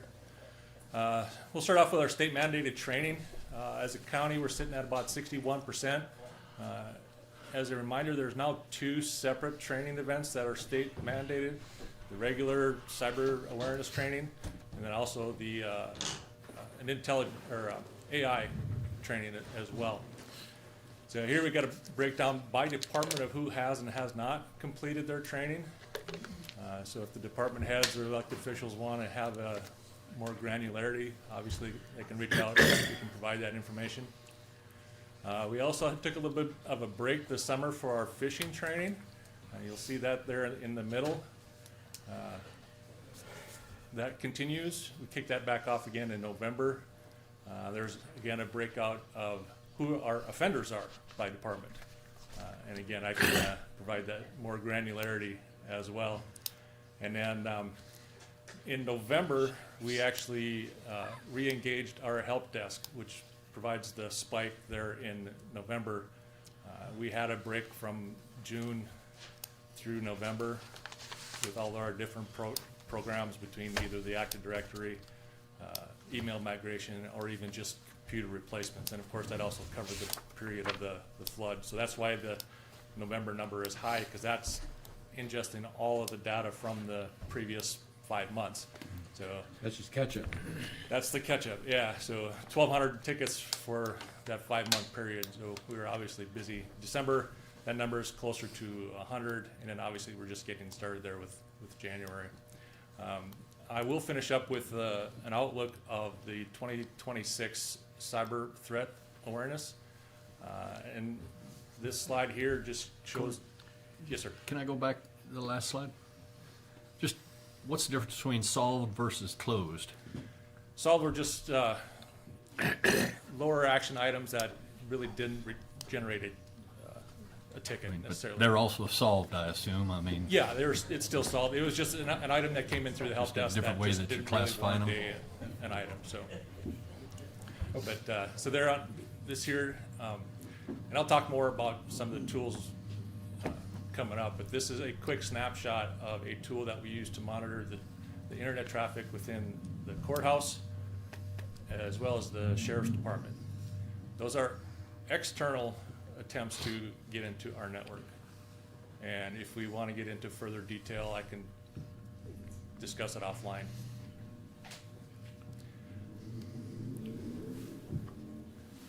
So since last quarter, we've replaced over 50 monitors, 25 desktops. We talked about the tickets. I've helped facilitate the telecommunications install for the new animal control building. It includes reaching out to a local vendor to actually install the infrastructure, work with Regan and on getting that all done. I am in the process of coordinating with our local vendor to provide that last mile connection from the road into the building for communications. I'm still working on putting together our asset management plan. That'll actually give me more ability and more metrics going forward as far as where we are in our modernization efforts and the plan that we have in place to do that. Hopefully that'll help me stave off any emergency calls that we experienced in October and November. Those 2 months were a rat race. We had more phone calls coming in with needed replacements because they just weren't working than we could actually plan out. So we're actually getting our feet under ourselves as far as that one goes. Next month, we will actually do the kickoff for our multi-factor authentication piece. Our actual kickoff date is going to be the 10th of February. This is actually going to be a phased rollout. It's not going to be a light switch event like we did with the email or the Active Directory. So we are in the process of creating a SharePoint page for all the different department heads to have access to, with a frequently asked questions page and a scheduling page, so that way the departments can schedule a time. The priorities will be actually all of the remote users. So anybody that's using a laptop, we'll need to get them connected to back to the network, have them re-authenticated, and then that'll keep that pace going forward. But like I said, I'm hoping to get everything done within 2 months. I think we can do that in an orderly fashion. Like I said, I'm building that SharePoint page so everybody can have the information they need. As soon as I have that page built, I will send that out to all the different department heads. Right before Christmas, we switched. We actually moved an aging physical server into a virtual environment, still hosted locally inside our network. That program was used for the computer-aided dispatch and record management. We're doing that kind of as a stepping stone for the mobile CAD project, which is going to come along late spring, early summer. We're waiting for the actual contact dates for that. This Friday, I'll be having a meeting with TAC. You guys have gotten the invite. They're bringing down the UT Austin Cyber Clinic team. That team is going to be helping us clean up our policy, everything from acceptable use to MFA, vendor security, try to get us up to date with local and state statutes, make sure that we're on board with that. They've got a dedicated team that will help us on that. This meeting on Friday will help actually kind of lay the groundwork in giving them the direction on where I want them to go. So if you guys have some input or questions on that, you're more than welcome to show. And tell us again what that's going to cost the county? Zero. Interns coming in. Yes, it's a partnership Smart kids we've come and established. fix us. Yeah, partnership we've established with TAC and the UT Austin program. And then also back in December, we provided an artificial intelligence briefing. This was a basic level briefing on what AI is, not exactly what it does. And That was basic? that was basic. Okay. And that actually is the stepping stone to my executive summary for the cybersecurity threat predictions for 2026.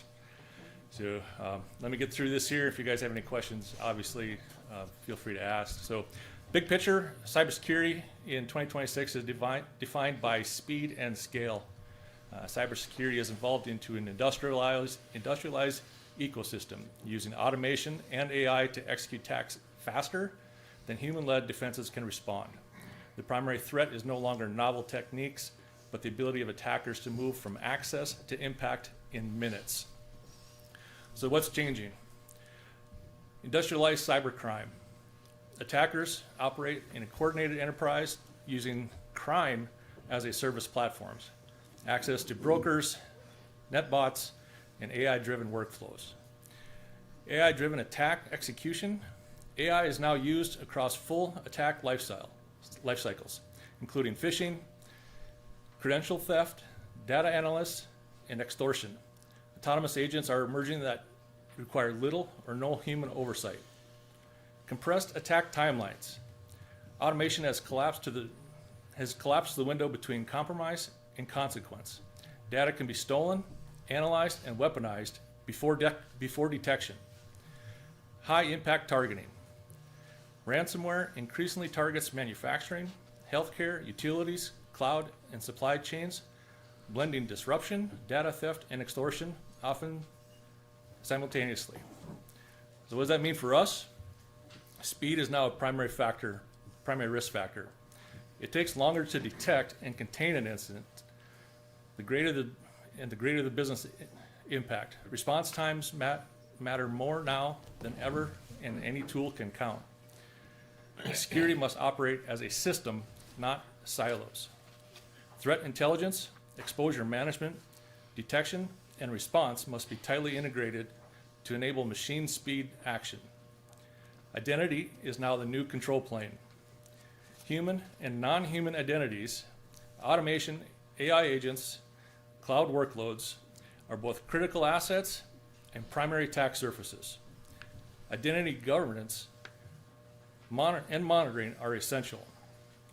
Human expertise remains essential. AI will amplify our defenses, but success depends on skilled teams guiding automation with context, judgment, and accountability. This shifts our strategic priorities. The shift from periodic assessments to continuous exposure management. We need to automate detection and contaminate where possible, treat identity security as a core operational discipline, invest in intelligence-driven, threat-informed defense, and align people, process, and technology for rapid response. Bottom line is cybersecurity in 26 is a race of systems. It's not individuals. Organizations that succeed will be those that combine human judgment and automated intelligence-driven defense, operating at the same speed and scale as our modern adversaries. In a nutshell, AI has extremely changed the landscape of cyber defense and cyber attack. My team and I will be investing heavily within our own education so that we are more aware of what the threat environment is. But I'm also looking to expand our threat detection and monitoring network, working with TAC, CISA, the Alamo RSOC, as well as the UT Austin RSOC, trying to leverage their tools, their products that we can ingest into our systems to help defend our network. And with that, I'll open up any questions. Now that everyone's scared to death, what do you want to know? Yeah, that was a great presentation that you and Tyler did for us at the county. It was eye-opening. I want to go back to analog. The world's not going backwards. I know. We're not going backwards, right. no, and AI is just proving that. Yeah, so. yeah, but the inaccuracies of all of it is what was the scary part. You know, that everybody depends on that being, when they punch in these questions, being an answer, and the level of inaccuracies and all that was really eye-opening for me. Well, that's where the educated human element still will remain. Right. You know, Well, Hopefully. Good job. Thank you. Any other department heads? Very good. No one wants to try to top that one. that was a scale down 9 pages. Fear factors off the scale, right? Right. Okay. Next item is 3.2, status reports from elected officials. Sheriff? Just want to brief the court. We had a last-minute protest yesterday at the court. It was about 150 people. Only because it was a national protest, I brought out about 8 people yesterday. Normally we don't do anything, but just kind of everything was calm. And I worry more about the people on the road honking and yelling stuff than actually the protesters. But went real smooth. Like I said, about 150 people. What was the protest for? I didn't even know about it. Ice. Last minute, they had a little bit of trouble in Austin and theirs, but ours was pretty smooth. Everything went fine. Good. Thank you, Sheriff. Thank you. Well, Sheriff, do you know even what they were protesting? Is it the fact that we found all this, $9 billion of fraud?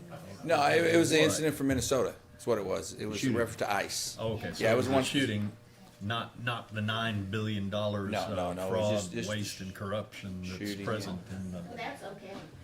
apparently. Yeah, nobody seems to want to protest that. Okay, moving on. Any other elected officials? Okay. Item 3.3, status reports from liaison commissioners. I've got one I'd like to talk about briefly. UGRA, Tara Bushnell, and them, they had a facilitator from UT Austin come in, and Kerry Stevens, to speak to the Guadalupe River flood warning communication. It was a workshop, but it was a little bit inspiring. We've got a lot of work to do when we put in this system, because a lot of theirs was understanding the communication experience with the public. How do we effectively communicate with the public, and how do we get messages out where it needs to get out? And it's a pretty deep topic. They're going to be doing more on that publicly in the future as we get closer to installing the systems. But there's a lot of assumptions that we can just use what Tom had put out there, and that's going to get out to everybody, and is not. There's going to have to be a whole network of how we respond in the future, and how we effectively communicate any future disasters that we might have. And so it was they've been studying this topic for many years. And so I look forward to UGRA bringing more to the table with that, and at some point bring something to this court for a presentation. Thank you. Anything else? Yeah, two of my departments teamed up and cleaned up the pad in front of the main entrance here. That it was getting pretty shabby out there, and maintenance and road and bridge teamed up and got it looking good again. I was wondering who did that. Yeah, hats off to you guys. Absolutely. Looks a lot better. Yeah. I've got one. I attended the CARFA meeting, I guess it was last week. Kerr Area Rural Fire Association with all the volunteer fire chiefs, plus Kerrville Fire and the Sheriff's Office all attend. And the issue that I'm going to report on is the controlled burns. And, you know, it's come up that we recently had a few that, well, you know, these are the big ranchers, and it's just, we may need to spend a little time, maybe in our next court meeting, just to better define what the process is, how long is you know, who needs to approve it besides TCEQ, and then how long is that approval valid for? Because I understand that one of these was several years old, and then there was confusion between dispatch and the VFDs and people that report these because the burn ban was on. So it just seems to me that we probably need to spend a little time getting some clarification around prescribed or controlled burns and when they can happen, and you know, is it just one county commissioner that approves it, or does the court need to approve it? You know, what's the process and how long is that good for? Okay. The one you're questioning, I'm dealing with that right now. I mean, is it going to be worth maybe talking a little bit more about it in our next court? You can if you want to. Well, I'd just like to have some clarity around it so that we're all on the same page. Well, have you ever looked into it on your own? I mean, well, I did. The last one I was involved with was about 2 years ago, and it went just fine. Well, But I deal with them on a routine basis because most of the ranches are out west and what have you, and so there's one that was done here recently that some people had some questions about, and like I said, I'm dealing with it, and that's about all I want to say about it right now. Okay.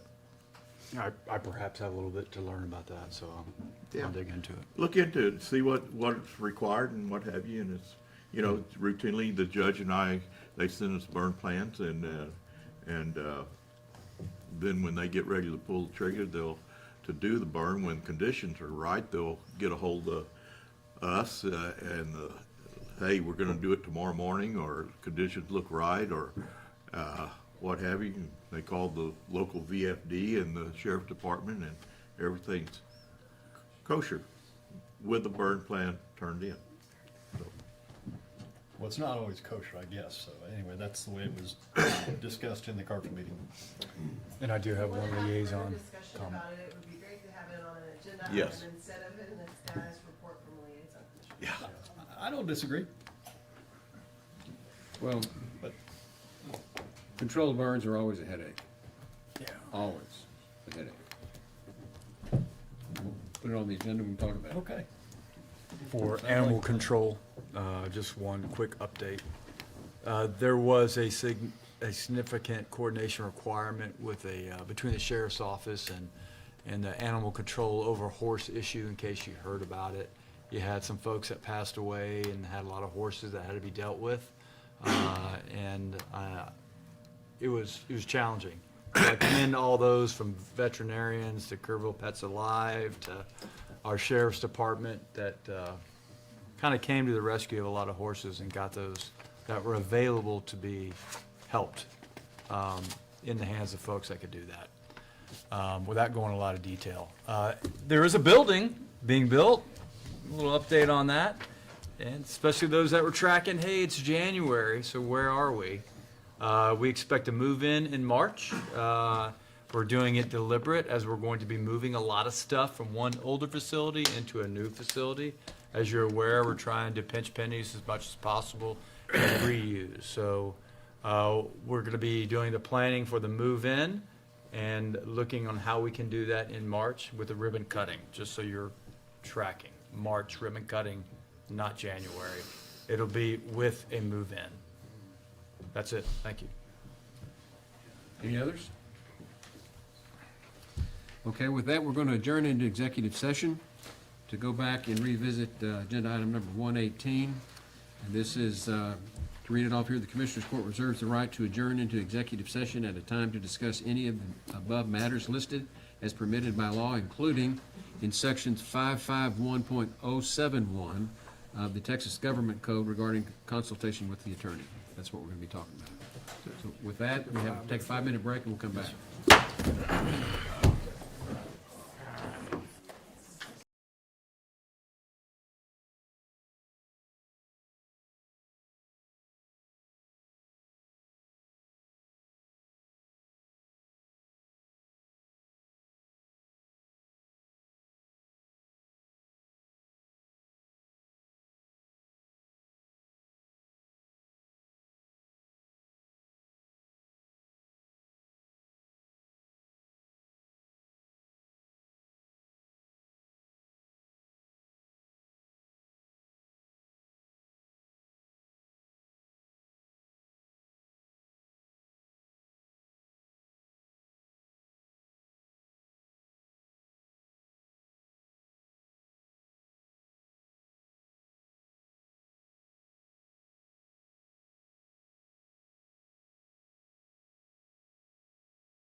is 1:32, and we are coming out of executive session. And the next item on the agenda is any action to be taken. We're back on, we were considering agenda item 1.18, which had to do with the hiring of a fire marshal. Okay, and Judge, I would like to table my motion to hire a part-time contract fire marshal, and we can revisit it in our next court. In the meantime, we're going to do some further legal review for a resolution that will better clarify that the Commissioners Court is the authority having jurisdiction over this issue, and that all documentation required to demonstrate compliance with the state and national safety and fire codes applicable to energy storage systems will have to be submitted to this court for its approval. So that also is something that we can visit in our next court meeting, and come back to the issue about the fire marshal, and hopefully in the meantime we'll find, well, no, I think that's probably enough said. Okay, now, I think I have to second tabling that. I don't know. You don't have to do anything. Just agree. You consent. to the I table. consent, yeah, thank you. So we have a motion to table and a consent from the second. Any other discussion on this matter? Yeah, I think we just need to reiterate to the public that, we did take a step towards hiring Dr. Steele and to review things for us, and that's our Yes. best step, and we want him to get some feedback from him going forward. And I failed to point That's that out okay. because again, that's It's a key. team If effort. we're going to get him started Yes, on the review of the without a doubt. documents that we received from East West Best, and to give this court a better feel for where we're at and if they're compliant or not. And the other thing is, I'm anxious to hear what comes out of the Chapter 391 Sub-Regional Planning Commission meeting scheduled for next Tuesday, January 20th, which is all about cybersecurity. Because frankly, cybersecurity compliance with state regulations, legislation, is very key to this whole discussion and where we go with battery energy storage. So I look forward to that meeting, and I hope some good things come out of it. Appreciate all the team effort and hard work, guys. And the last thing that I would leave the public with is, we didn't spend an hour and a half twiddling our thumbs. No. This matter is being discussed and cussed and rediscussed, and we're trying to find a way to do something about this situation. And we appreciate everybody's contribution. Believe it or not, we truly did work together as a court. We're trying to come up with the best that we can. With that, then you need to take a vote. The table is automatic if you want, once you do that. So the motion is tabled, and there being no further business before the court, we are adjourned. An hour and a half.